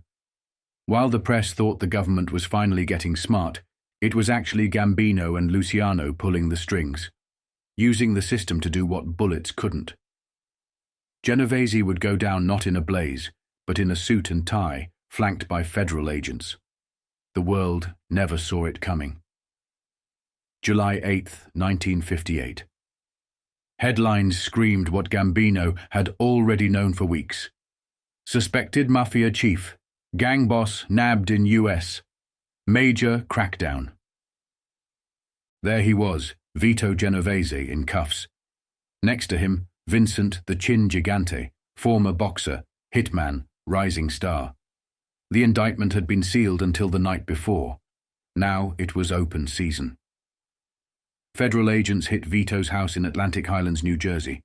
Gigante got picked up in the village, still trying to act like a neighborhood nobody. Paul Williams, the U.S. attorney, went to the podium and called it one of the most important arrests ever made in this field. He wasn't wrong, but he also wasn't the architect. Behind the curtain, the shot callers were Gambino, Luciano, Lansky, and Costello. Together, they'd baited the trap, paid the witness, orchestrated the fall. And they did it without firing a single bullet. Williams told reporters Genovese was the hub of a vast narcotics conspiracy, one that smuggled hundreds of pounds of dope into the States every year. He said Gigante was his protégé, his rising star. Gambino smiled at that. Gambino was playing chess while everyone else was throwing punches. He wasn't just eliminating enemies, he was engineering peace. At least that's what he thought. What he didn't see coming was that his calculated moves would blow back harder than a sword-off in a backroom. Gambino had one thing on his mind: Joe Bonanno. He hated him. Not in a petty way, in a strategic way. Bonanno was cozying up to Vito Genovese, and together they were tightening their grip on the narcotics pipeline into the United States. That was a line Gambino couldn't let them cross. Dope money meant power, and power meant problems. So Gambino made his move. He set his sights on Carmine Galante, Bonanno's bulldog in the heroin trade. Locking up Galante would cut Bonanno's legs out from under him. And if Genovese got nailed too? Even better. Gambino would isolate Bonanno, starve him of allies, and neuter his ambitions. There was also Tommy Eboli, unpredictable, reckless. Gambino didn't want that kind of heat around. But Eboli got a pass, not because Gambino liked him, but because lucky Luciano still respected Patsy Eboli, Tommy's brother. And Luciano had a long memory. Genovese and Vincent the Chin Gigante weren't so lucky. They were locked up, a move orchestrated quietly by Costello, Gambino, and Luciano. It was all about cleaning house. Take out the loud, the dangerous, the ambitious. Make room for the quiet power brokers. But this clean-up job would come back to haunt Gambino. In 1961, lucky Luciano, aging, bitter and exiled in Italy, decided to write it all down. His life, his legacy, his version of the truth. First, he talked about a movie. Then he started writing the memoirs. That's when the commission panicked. They sent Tommy Eboli to shut it down. No book, no movie, no exceptions. They even sent cash. A payoff to keep Luciano quiet. But Lucky wasn't interested in hush money. He was done taking orders. He blew up, furious that the life he built had turned its back on him. The meeting between Eboli and Luciano turned into a full-blown shouting match. And that's when Luciano snapped. He told Eboli flat out, "You should have gone down with Vito." Gambino was right. "You're a liability. You should have been locked up." That hit Eboli like a brick. He went straight back to New York and ran to Genovese and Joe Bonanno. Genovese, isolated in prison, played it cool. He was focused on his appeal and told Eboli not to do anything stupid. Then came August 1962, and with it, the crack in the foundation. Joseph Valachi, a made man in the Genovese family, flipped. He came forward, broke omertà, and for the first time in history, publicly exposed La Cosa Nostra. Names, structures, rituals, he gave the feds everything. And just like that, Vito Genovese was done. No more appeals, no more muscle. The throne was finished. Galante wasn't the type to wait his turn. When he got out of prison, he went scorched earth. He blew up Frank Costello's mausoleum, a symbolic hit. Then he made a declaration of war on the Gambino family. Subtlety was dead. Now it was personal. And Bonanno. Back in '58 he was still watching, still planning. When he finally decided to make a move on Gambino, Tommy Lucchese and a few others were also on the list. But Bonanno had rules. He wouldn't touch the Luciano faction or the Genovese crew. He had too much history with them. Ties going back to the 30s and 40s. Decades of respect, deals, and blood. Some insiders believed Tommy Eboli was in on Bonanno's plot, that he gave the green light. Gambino might have never known if Joe Colombo hadn't flipped. Colombo told Gambino everything. That changed the game. And the war wasn't over. It was just beginning. By 1959, Vito Genovese was no longer a man in control. He was a man being hunted. He just didn't know it yet. The same people who used to shake his hand were now shoving knives into his back. Luciano, Gambino, Costello, they all circled him like buzzards. They weren't going to kill him. That was too messy. They were going to bury him in headlines and court transcripts. The original plan to set up Vito with a fake heroin buy had slipped through their fingers when the feds fumbled the bust. But Gambino didn't panic. He adapted. The secondary plan involved Nelson Cantalopes, a small-time Puerto Rican hustler with deep links to major players, Giancana, Lansky, even Costello. Cantalopes was a professional rat. And for $100,000 plus top legal representation, he was more than happy to do his job. Luciano later admitted, "Ray Enright had it handed to him on a plate. I don't even know if Cantalopes had ever seen Vito until the courtroom. It doesn't matter. The job got done." Cantalopes implicated Gigante, Galante, Ormento and others, but Vito was the centerpiece. Gambino wanted to tie in Tommy Eboli too, break Vito's inner circle. Luciano blocked it.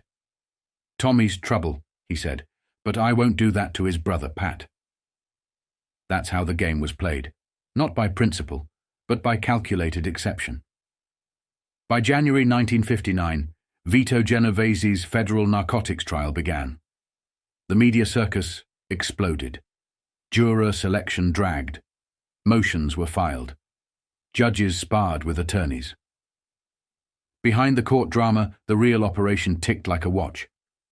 The government presented Genovese as the hub of a 37-man heroin ring stretching from Europe to Mexico, Cuba to Puerto Rico, Harlem to the Bronx.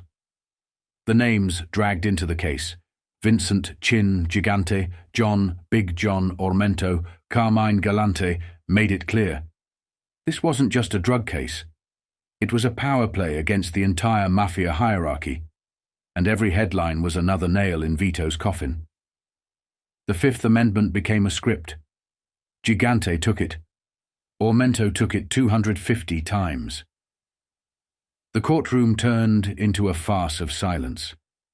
Meanwhile, Cantalupes delivered his monologue. Under oath, with a smirk, he laid out conversations, deals, and drop-offs. Defense lawyers tore into him. They painted him as a swindler, a dope fiend, a degenerate. The government got him at bargain prices, one attorney said, and he was willing to testify to anything. Another called him a reed in the wind, pushed, coached, rehearsed. It didn't matter. The press didn't care. The public didn't care. The government had their kingpin narrative, and the courtroom had its villain. Genovese sat there in silence, aging in real time, watching a life built on violence erode under oath. By March, it was clear. The case wasn't just strong, it was airtight. On April 1st, 1959, the defense rested. The next day, Vito lost a motion for a mistrial. The judge didn't blink. "If we can't trust a jury," he said, "we might as well discard our whole system." The jury got the case, April 3rd. 7 women, 5 men. Judge Alexander Bix took 8 hours to charge them, 30,000 words. On April 4th, it was over. Court convict Vito Genovese on narcotics charge. He was guilty. So were 14 of the 15 others. Only one, Luis Fiano, walked. Genovese's bail was raised to $150,000. Gigante and Capece were immediately remanded to jail. Sentencing was set for April 17th. Vito Genovese had finally been brought down not by bullets, but by the very system he thought he was above. Vito Genovese was no kid in 57, but he still had fire in his belly and delusions in his head. At 60, he moved like a man trying to outrun the past, blind to the ghosts closing in around him. He'd spent decades climbing to the top, brawling his way through betrayals, deportations, and double crosses. Dutch Schultz, Abe Reyles, Lepke Buchalter, Joe Adonis, Willie Moretti. The names read like tombstones, each one a lesson. But Vito never learned.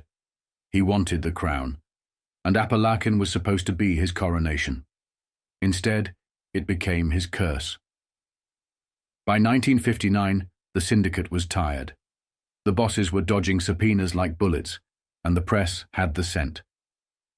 Genovese had made his power play, and lost.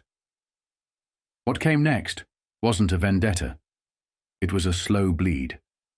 That May, a jury didn't just hand Vito a sentence. They buried him alive, 15 years behind bars and a $20,000 fine. The mastermind of a global narcotics ring, finally caught in the web he'd helped spin. His courtroom speech was pathetic. "I'm innocent. Nobody in the room bought it." The judge didn't blink. Bail revoked. Handcuffs on. Game over. He tried to run his empire from prison, but the walls were closing in faster than he could breathe. His number 2, Mike Miranda, was indicted in Manhattan federal court on charges of obstructing justice after he refused to testify before the New York State Joint Legislative Committee on Government Operations.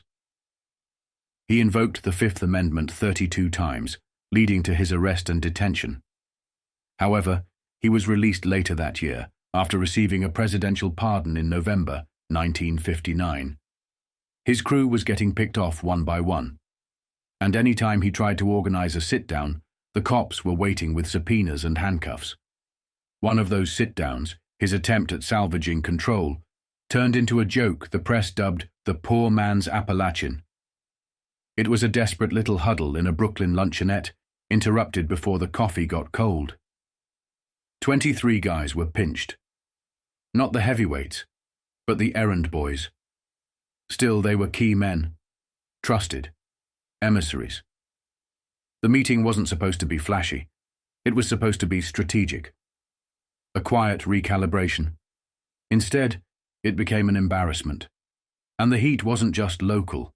The feds were watching. The Brooklyn DA's office, the State Crime Commission. Even the IRS was sniffing around. They didn't need guns. They had paper trails and wiretaps. And every time Genovese lifted his head to breathe, someone snitched. From his cell, he tried to delegate. Some men got a pass. Mike Miranda was still respected, still feared. So was Anthony Strollo, until he wasn't. In 1962, Strollo vanished like a puff of smoke. Some say Vito whacked him for betrayal. Others say he refused to act when Joey Gallo started waging war on Joe Profaci. Either way, he disappeared, and that silence said everything. Genovese was now radioactive. Guys like Gambino weren't interested in sharing the pie anymore. Every time Vito tried to divide his empire, a cop knocked on the door. Every meeting got raided. Every conversation got traced. Vito wasn't a don anymore. He was a cautionary tale. In May of '59, the Brooklyn raid wasn't even the worst of it. It was just a symptom. That same month, a grand jury started closing in. The police called the 23 men in for questioning. Then the DA got involved. Then the state. Then the Justice Department. They didn't want a couple convictions. They wanted the whole board. One of the guys arrested in the luncheonette, Anthony Biondolillo, got held on a parole violation. He wasn't a shot caller, but he was in the room, and that was enough. All of them were facing the same question. Were they carving up the Genovese empire while the boss rotted in a cell? Nobody wanted to say it, but it was obvious. Vito's grip was gone. Even his cousin, Gabriel Genovese, got pulled into the mess. He was busted for being an unlicensed boxing manager, a pawn in Frankie Carbo's criminal ring. When the feds couldn't hit the boss, they squeezed the bloodline. It wasn't just about rackets anymore. It was about humiliation. Then came Vincent Rao, the East Harlem fixer. He disappeared for months. Mexico City, Cuba, Miami. When he came back, the State Investigation Commission slapped a subpoena on him. He took the fifth on everything: income, meetings, addresses. When reporters crowded into an elevator with him, he snapped, "What is this?" Siberia. No, Vincent. This was America, and America was waking up. But the nail in the coffin, that came from Washington. May 1959. The Justice Department dropped the hammer. 21 top-level mobsters were arrested across the country. Another 6 were on the run. They were all charged with conspiracy to obstruct justice and defraud the United States. The real fallout from Appalachian. They had lied under oath, played dumb, evaded the truth. Now the feds were calling their bluff. Names like Profaci, Bonanno, Desimone, Magliocco, Scalish, Sciandra, Buffalino, all nailed. Bail amounts hit 6 figures. The guest list of Appalachian was now a federal indictment. And sitting at the top of that indictment, named as a co-conspirator, was none other than Vito Genovese. He was already behind bars, already disgraced. But now he was also officially the face of organized crime in America. The irony. He never got to wear the crown he chased. The day he got sentenced, Gambino was already building the future, cutting deals, stacking cash, reshaping the 5 families in his image. The intellect had shifted. The fire was gone. Vito died in prison in 1969. No headlines, no crowd. Just another old gangster who didn't know when to quit. 1957 came to an end. Gambino wasn't sitting on top of a throne, not yet. What came next was war. Not just with other crime families and syndicates, but with governors, federal agencies, and the press. The heat was on. The goal: stay out of sight, out of court, and out of prison. The tactic: feign weakness. Paul Ricca had done it. Bad heart, failing health, sympathetic doctors. Gambino followed suit. By November 1958, he was arguing that testifying before the McClellan Committee might kill him. But that wasn't the beginning. That came back in January. The feds launched a concentrated drive to deport dozens of men who had gathered at the Appalachian meeting 2 months earlier. Carlo Gambino's name made the list. It didn't matter that he'd kept a low profile for most of his life. Appalachian blew it all up. For over 30 years, he'd avoided the front page. Now, he was a headline. Alongside mob heavyweights like Vito Genovese, Joe Profaci, and Joseph Bonanno, Gambino was named as a foreign-born national subject to deportation. The Immigration and Naturalization Service, led by James M. Swing, confirmed the crackdown. No effort must be spared, he said. They weren't just looking for mobsters, they were looking for loopholes. Citizenship claims, naturalization records, background checks. The Department of Justice had been greenlit to move fast, with Profaci's denaturalization case starting in February. The government claimed Gambino, age 55, Brooklyn-based, was an alien, born in Italy, and they were ready to use it against him. Gambino wasn't alone. Russell Bufalino, also tied to Gambino, was hit with a deportation warrant. So was Joseph Riccobono of Staten Island. The message was clear. Appalachian gave the government a list. Now they were going down it. The government saw the mafia as a second government. It has its own labor department.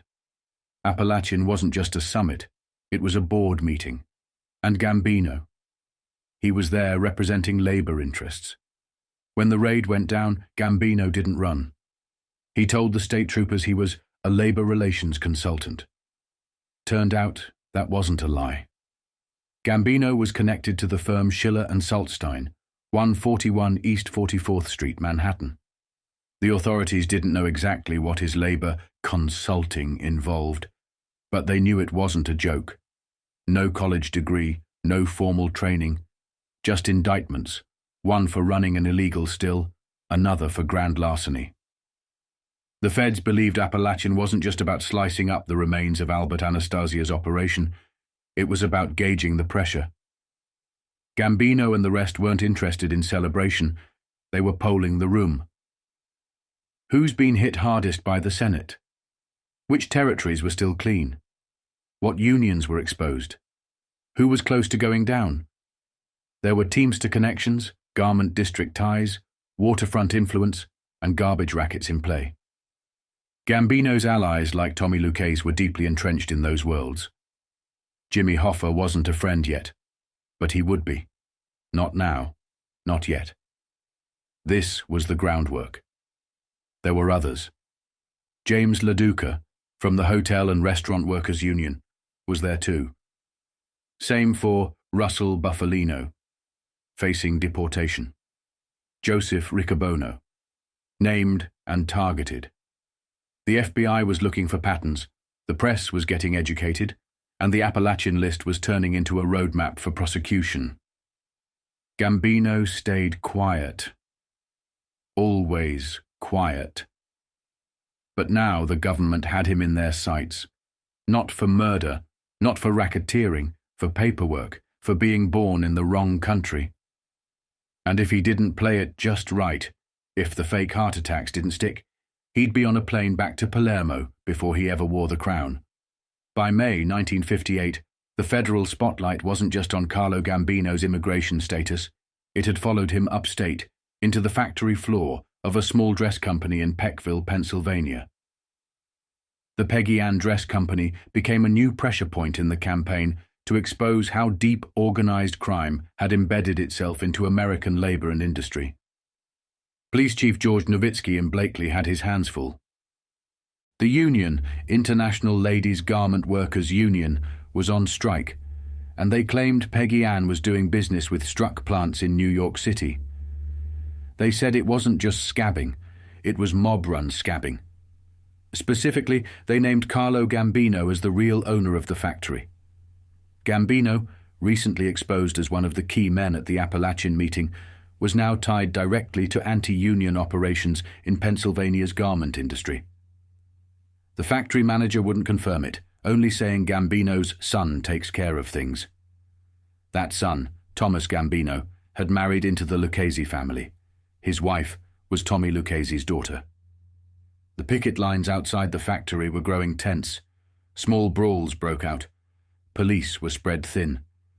The local chief requested backup from the sheriff, who was conveniently out of town. The situation escalated fast. The police came back stronger nightsticks in hand, 10 men on the ground. They surrounded the Peggy Ann plant as 43 workers entered under police protection.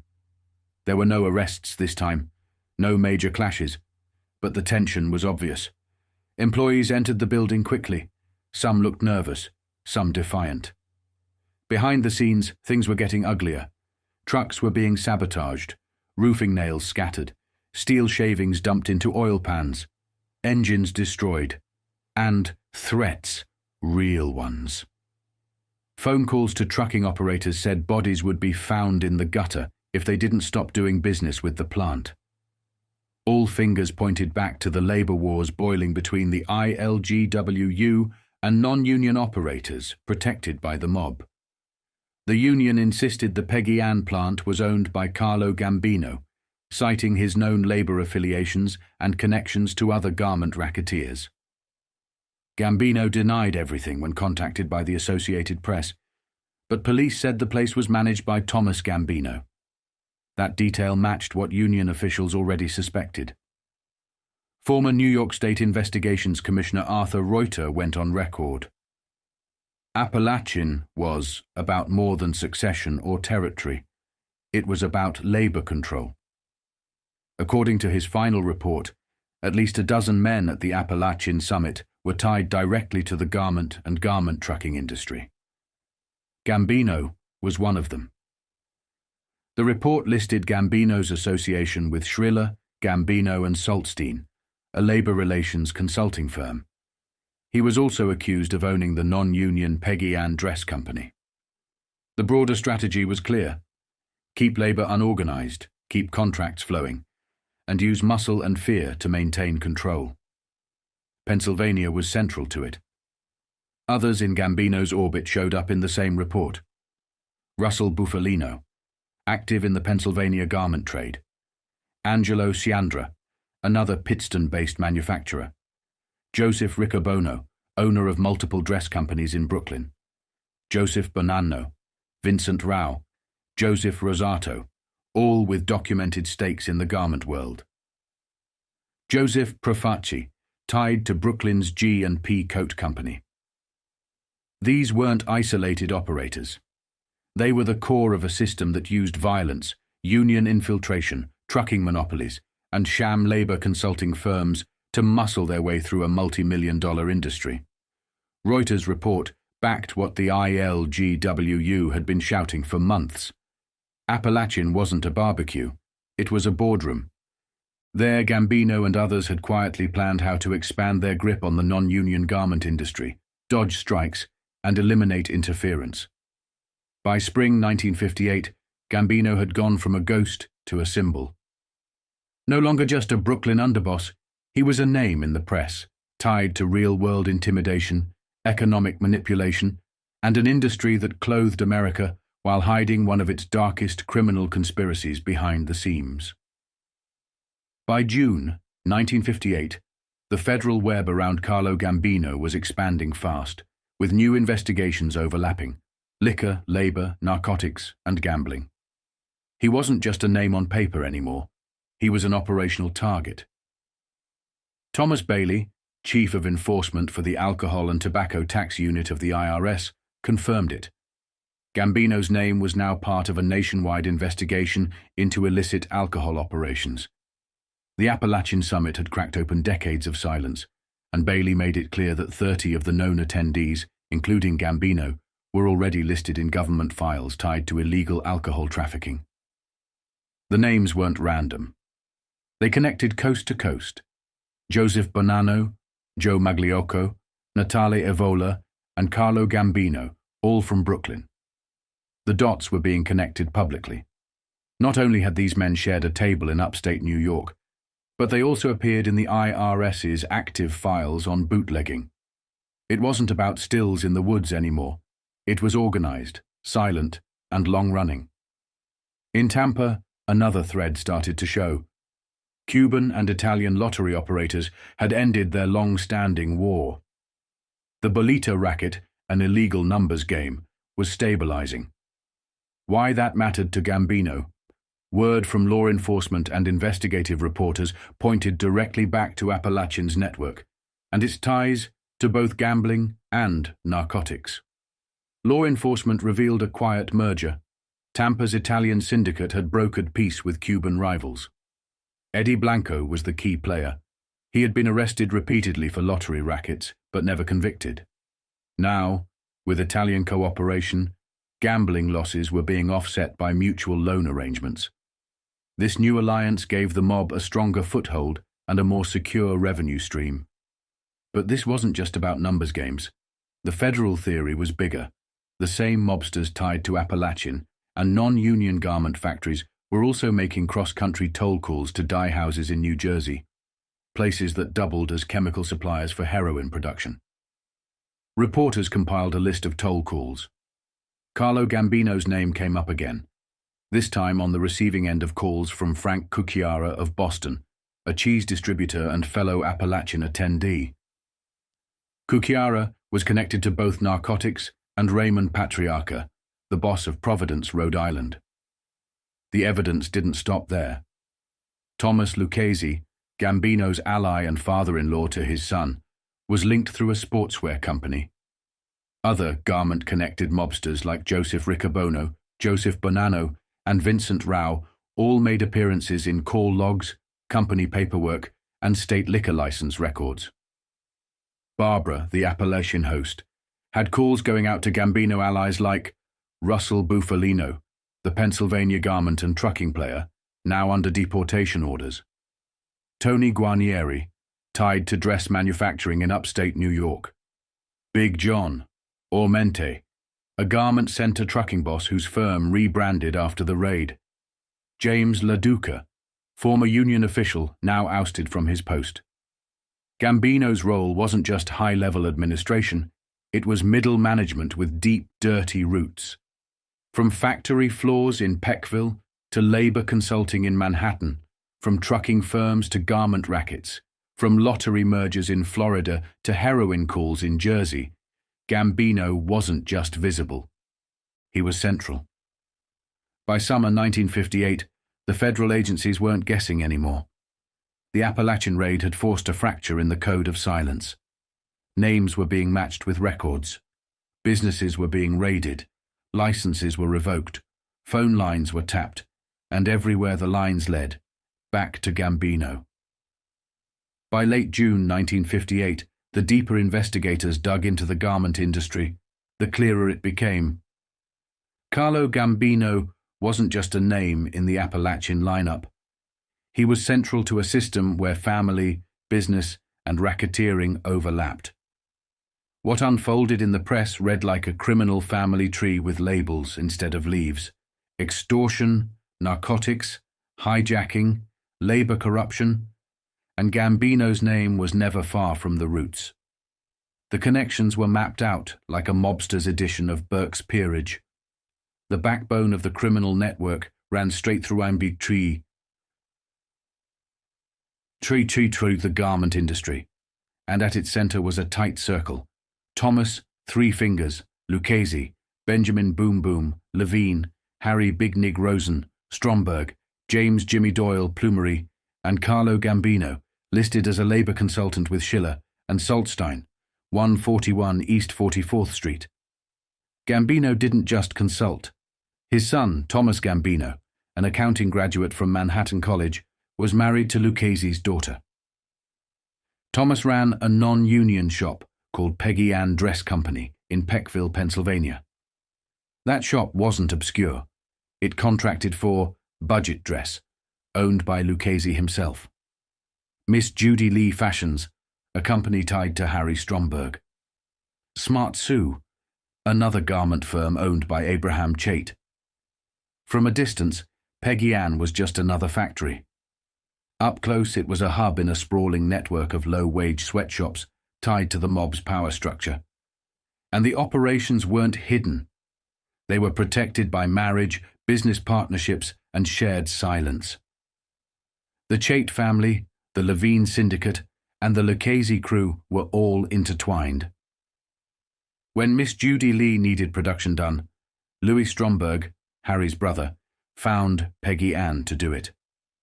Louis operated as a finder, paid per dress to match mob-connected contractors with willing manufacturers. This wasn't limited to Pennsylvania. New York's garment executives, like Murray Silberfein of Murray Classics and Audrey Lee Classics, moved massive quantities of garments through Chait-controlled networks. Silberfein admitted openly that he dominated the low-end dress market and paid nothing in union penalties, because he used non-union shops. He also admitted loaning tens of thousands to Abraham Chait and his family, interest-free. Thomas Gambino's plant in Peckville was part of this machinery. Through Peggy Ann, the Gambino family had a quiet foothold in the business of cut-rate labor and a hand in bypassing union wages and protections. That shop helped process contracts for mob-tied firms while laundering legitimacy through marriage and job titles.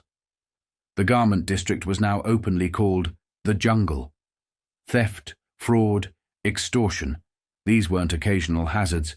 They were part of the business model. Even the theft had hierarchy. Readers scammed deliveries. Slashers attacked handcarts. Hijackers used keys copied from rented trucks. And 80 keys became legendary for stealing $60,000 hauls in broad daylight.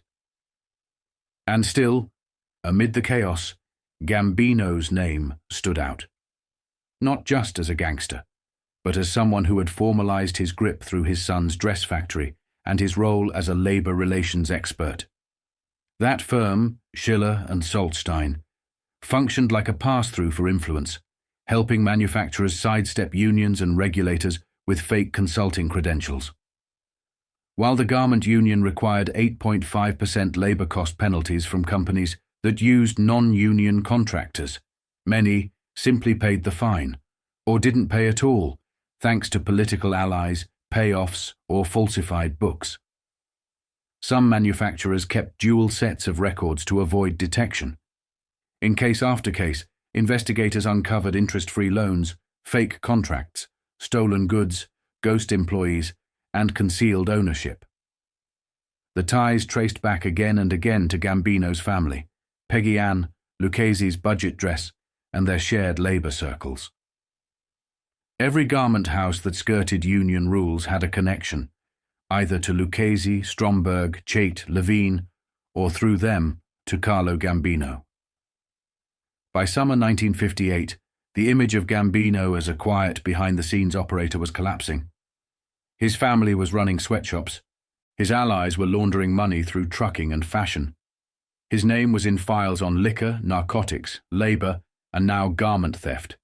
And his son was the operational face of the racket, married into power and producing dresses that cost a lot more than they were tagged.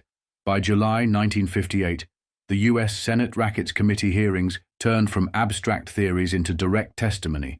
Eyewitnesses, phone records, and law enforcement officials, placing Carlo Gambino and his associates deeper into a growing criminal syndicate that reached back decades through war, drugs, labor unions, and political favors.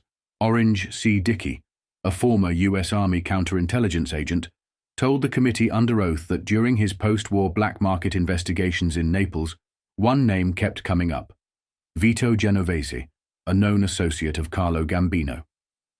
According to Dickey, Genovese operated as an interpreter for the Allied military government, but he was really helping run a major black market ring in Italy. Dickey's testimony linked organized crime's American leadership like Gambino, to wartime black market operations overseas.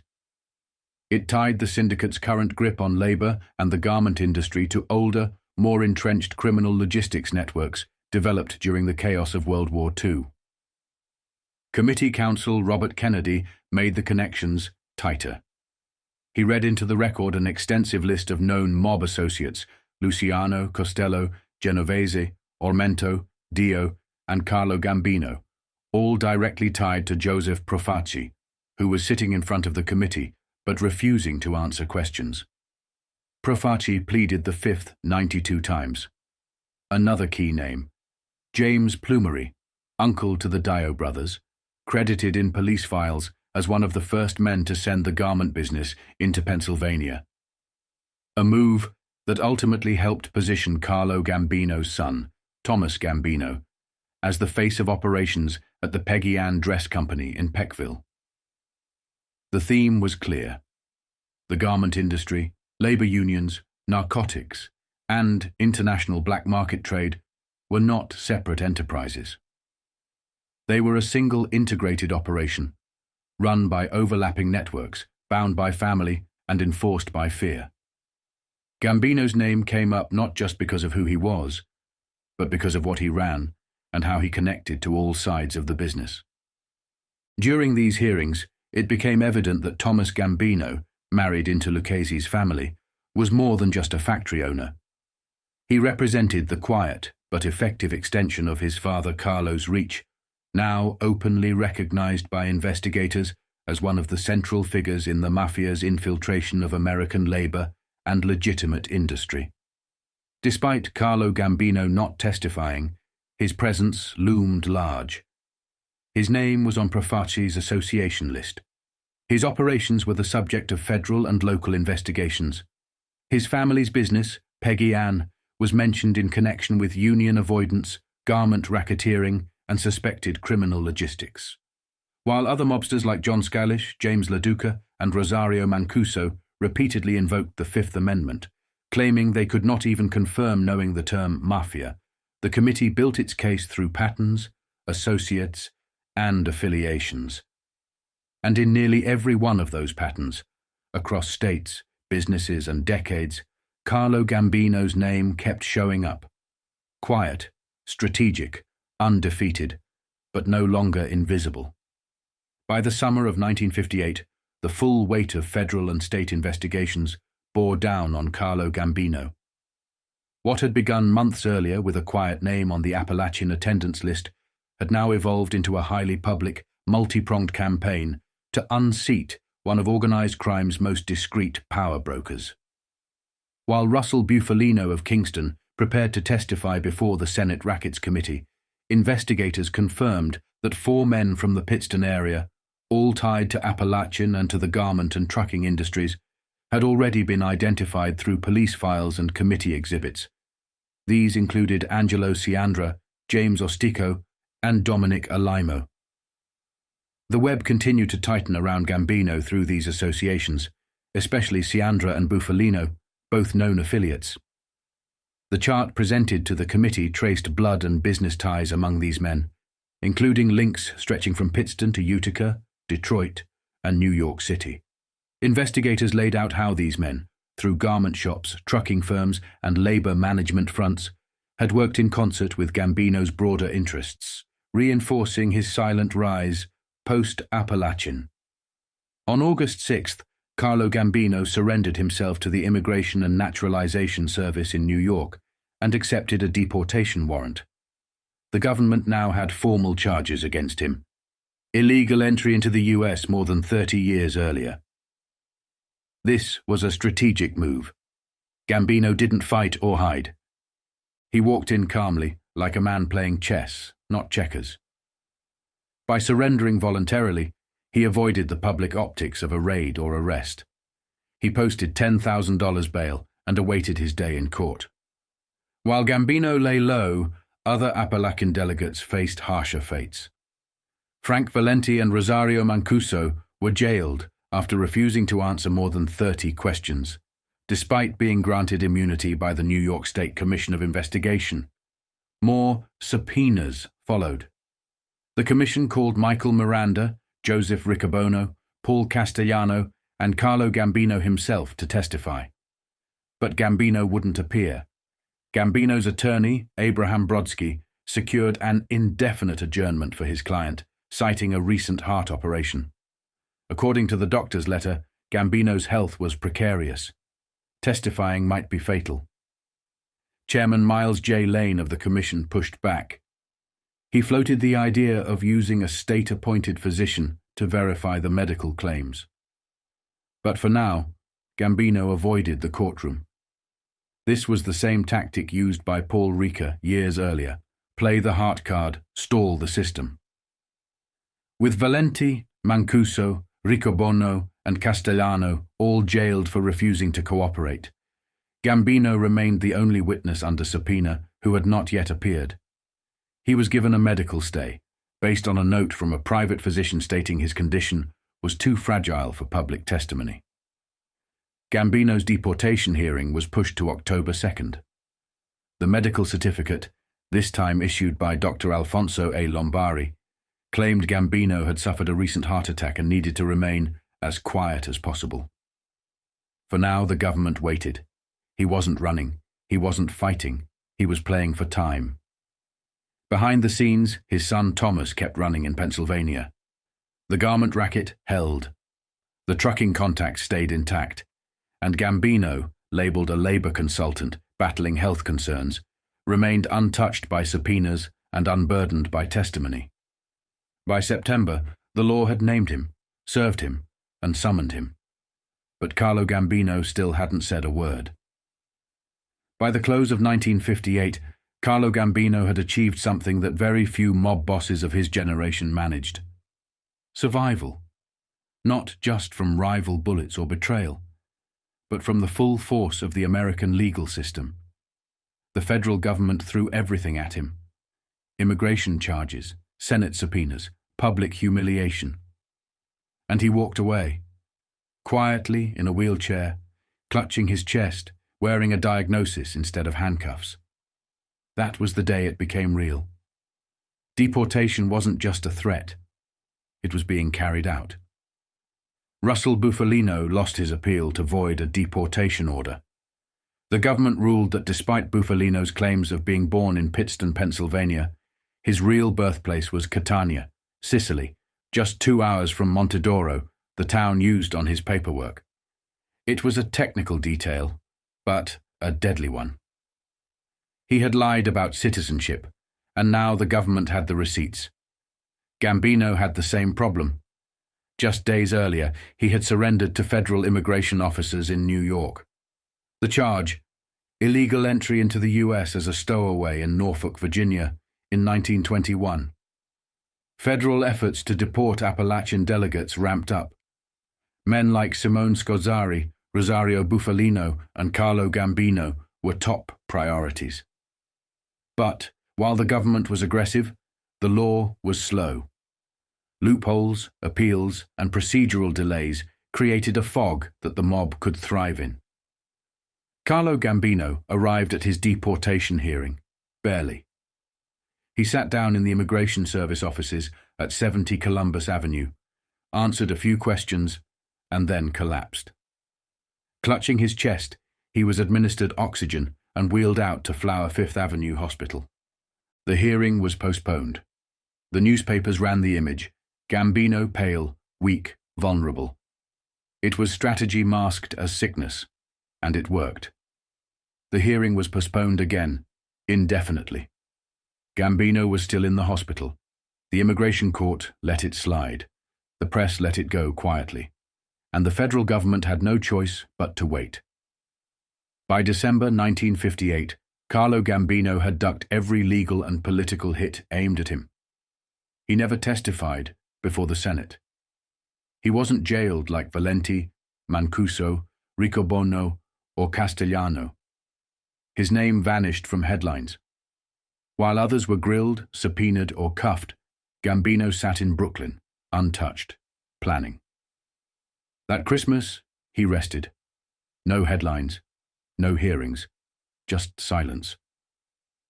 But the peace wouldn't last, Because down in Cuba, a man with a beard was coming out of the mountains, and he was about to ruin everything. Fidel Castro's revolution took Havana.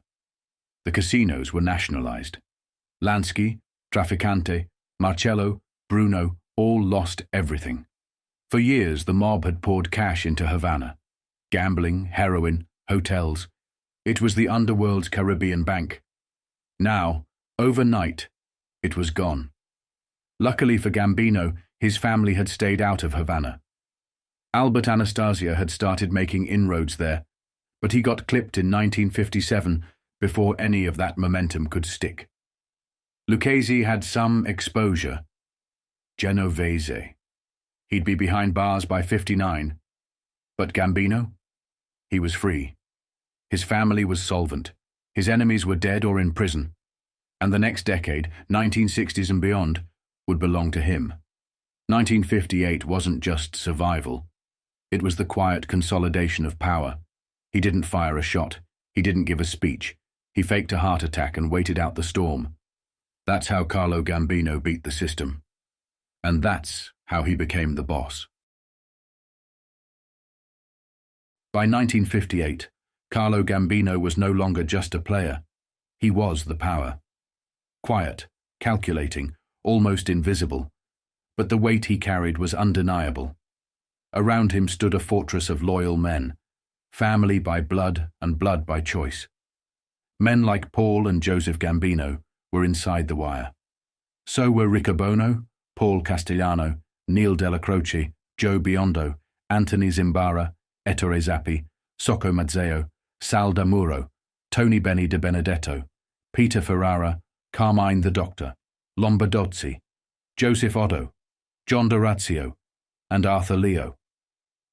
These weren't small-timers. These were buttoned-up, stone-faced professionals, men who'd kill for him, die for him, and most importantly, keep their mouths shut. In Philadelphia, he had Angelo Bruno tightening his grip. After Longhi's Wilman dropped and Nig Rosen stepped aside, Bruno took over clean. Rosen, who'd been close to Luciano and Lansky since the Prohibition days, had always moved big weight, heroin mostly, and now the territory was Gambino's. Tommy Lucchese was another strong ally. Joe Profaci was tied in through old-school respect and shared interests. Russell Buffalino had already built strong links with Gambino and was slowly locking down Jersey. Even Magadino, icy and isolated upstate, had reasons to stay close. Raymond Patriarca, the boss out of New England, had been working with Gambino since the 40s. It started with trucks, produce, meat, paper routes. Over time, it grew into gambling, loans, and clean fronts for dirty cash. Though Patriarca had long-standing ties to the Genovese family, his loyalties bled both ways. Further south, Santo Traficante Jr. had Florida locked. Carlos Marcello ran New Orleans like a kingdom. Gambino had hands in both pockets. In Chicago, Tony Accardo and Sam Giancana held the fort. Giancana, in particular, was tight with Buffalino and shared channels back to Gambino. The outfit stayed cooperative, as long as it stayed profitable. But the Genovese family was still the crown jewel. Biggest, richest, most dangerous. Even after the setbacks of the 50s, they ran the show from the shadows. Their reach was global: Europe, Cuba, South America, Canada. They weren't flashy. They were silent killers. The thing about the Genovese operation, it didn't move like a pyramid. It moved like a council. That was the old Sicilian way. The top wasn't just one man. It was a circle of bosses. Philip Lombardo was the quiet architect, keeping things moving behind the scenes. Under him were men who could have taken it all on their own, but chose not to. Tommy Eboli, Mike Miranda, Gerardo Catena. Each one has a boss in his own right, each one capable of running the entire family. But instead, they worked together, tight, disciplined, and deadly.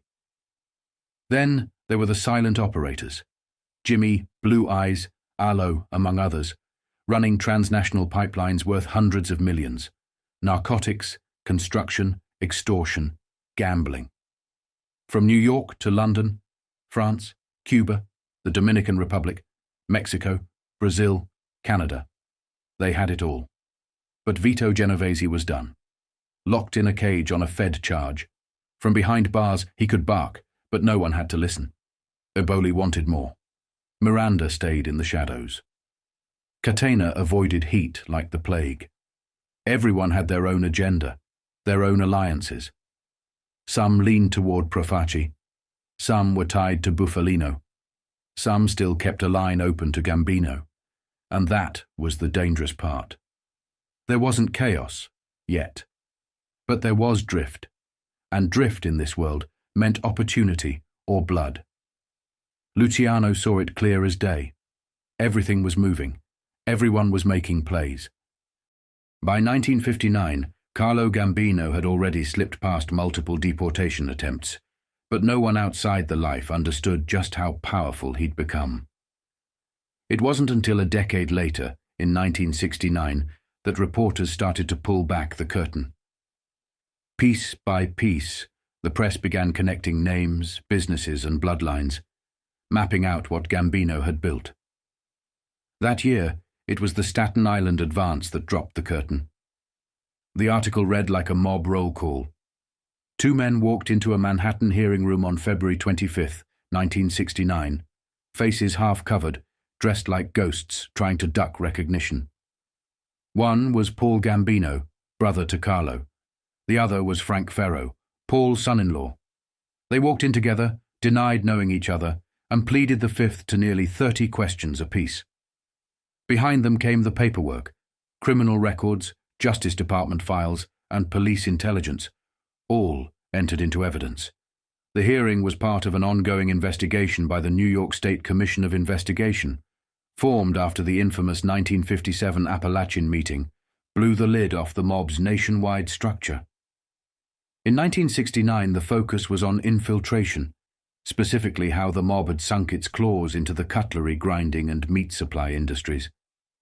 The Gambinos were deep in both. The testimony that followed exposed the bones of the racket. 3 cutlery grinders, Sam Maturi, Rudy Maffei, and Frank Maturi, laid it out. Their families had been in the blade rental business for years, supplying butcher shops, supermarkets, and hotels. Then, in 1959, things started to shift. Customers began dropping off.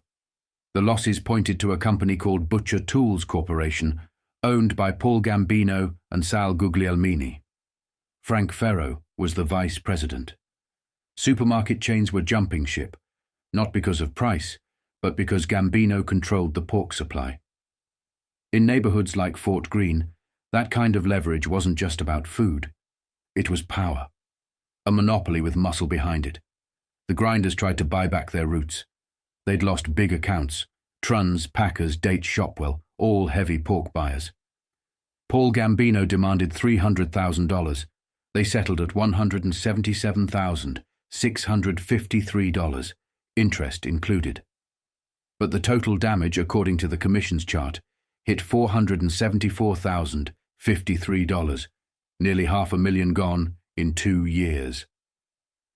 Robert Truns, vice president of Truns Incorporated, testified that he switched to Gambino's outfit for one reason: central billing. But even that turned out to be smoke. Individual stores kept getting billed anyway. Truns claimed he didn't know who Paul Gambino was, claimed there were no shady deals, just a 2-week trial, no charge. That was the pitch. Meanwhile, behind the storefronts, the mob's real work continued.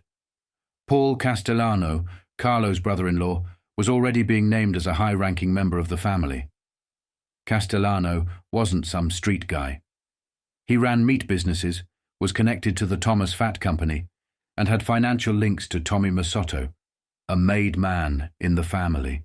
Castellano and Masotto weren't just talking shop. They were present at the House of Chan bust in July 1968, along with Carlo Gambino, Joe Colombo, Angelo Bruno, Philly Boss, John Simone, and Vinny Alloy. All were charged in a conspiracy case. Even more names came up. Cosmo Cangiano, tied to Colombo, owned pork stores in Staten Island and Brooklyn. His presence in the Port Richmond farmers market linked him to Castellano's orbit and the Gambino's grip on meat. By that point, the FBI and NYPD's Criminal Investigation Bureau had hard numbers. Truck hijackings, especially of meat, were up 70% over the previous year. One of those seizures?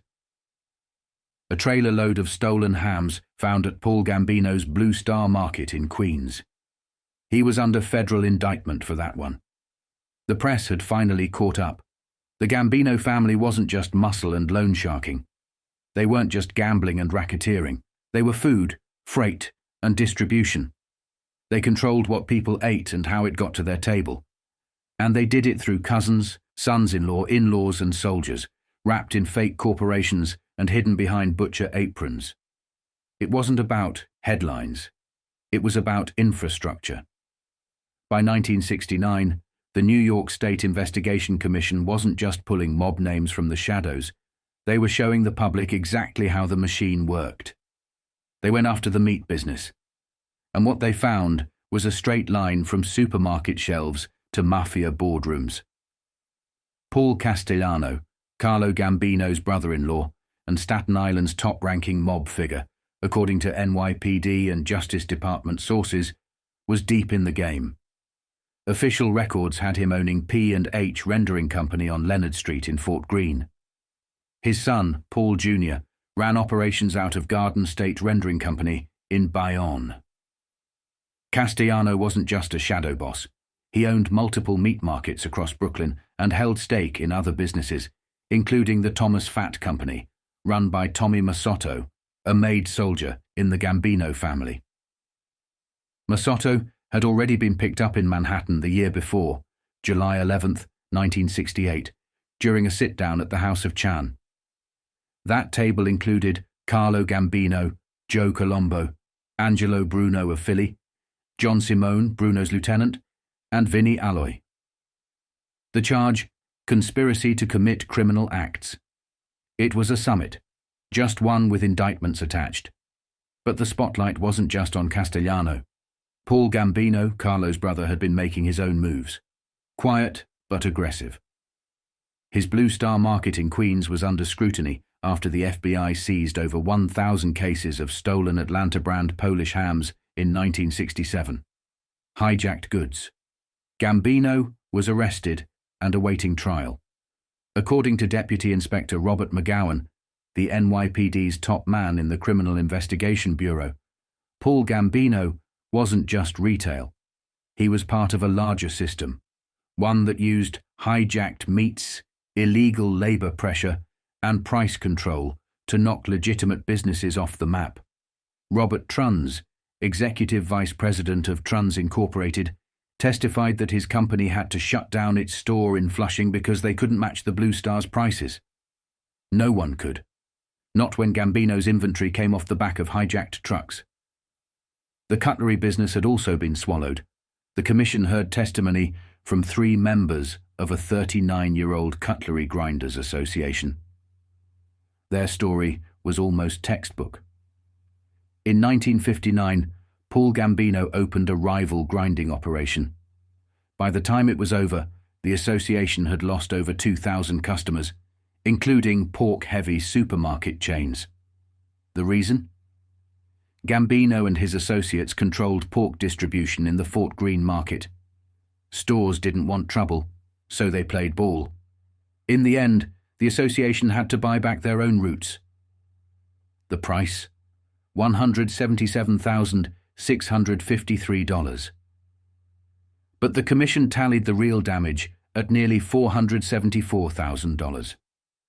Years of customer loss, extortion, and forced buybacks. No competition, just surrender. But the rot didn't stop there. Cosmo Gus Cangiano, a Colombo associate, ran Cangiano Italian Deli in Port Richmond and 3 other stores in Brooklyn. His rap sheet was growing faster than his deli chain. In 1967, He was arrested for selling obscene films at his Staten Island store. Found guilty and fined $250. Then, in May 1968, he was picked up again, this time as part of one of the biggest hijacking rings in New York, New Jersey history. The FBI charged him in connection with 3 separate hijackings, including truck thefts and driver abductions.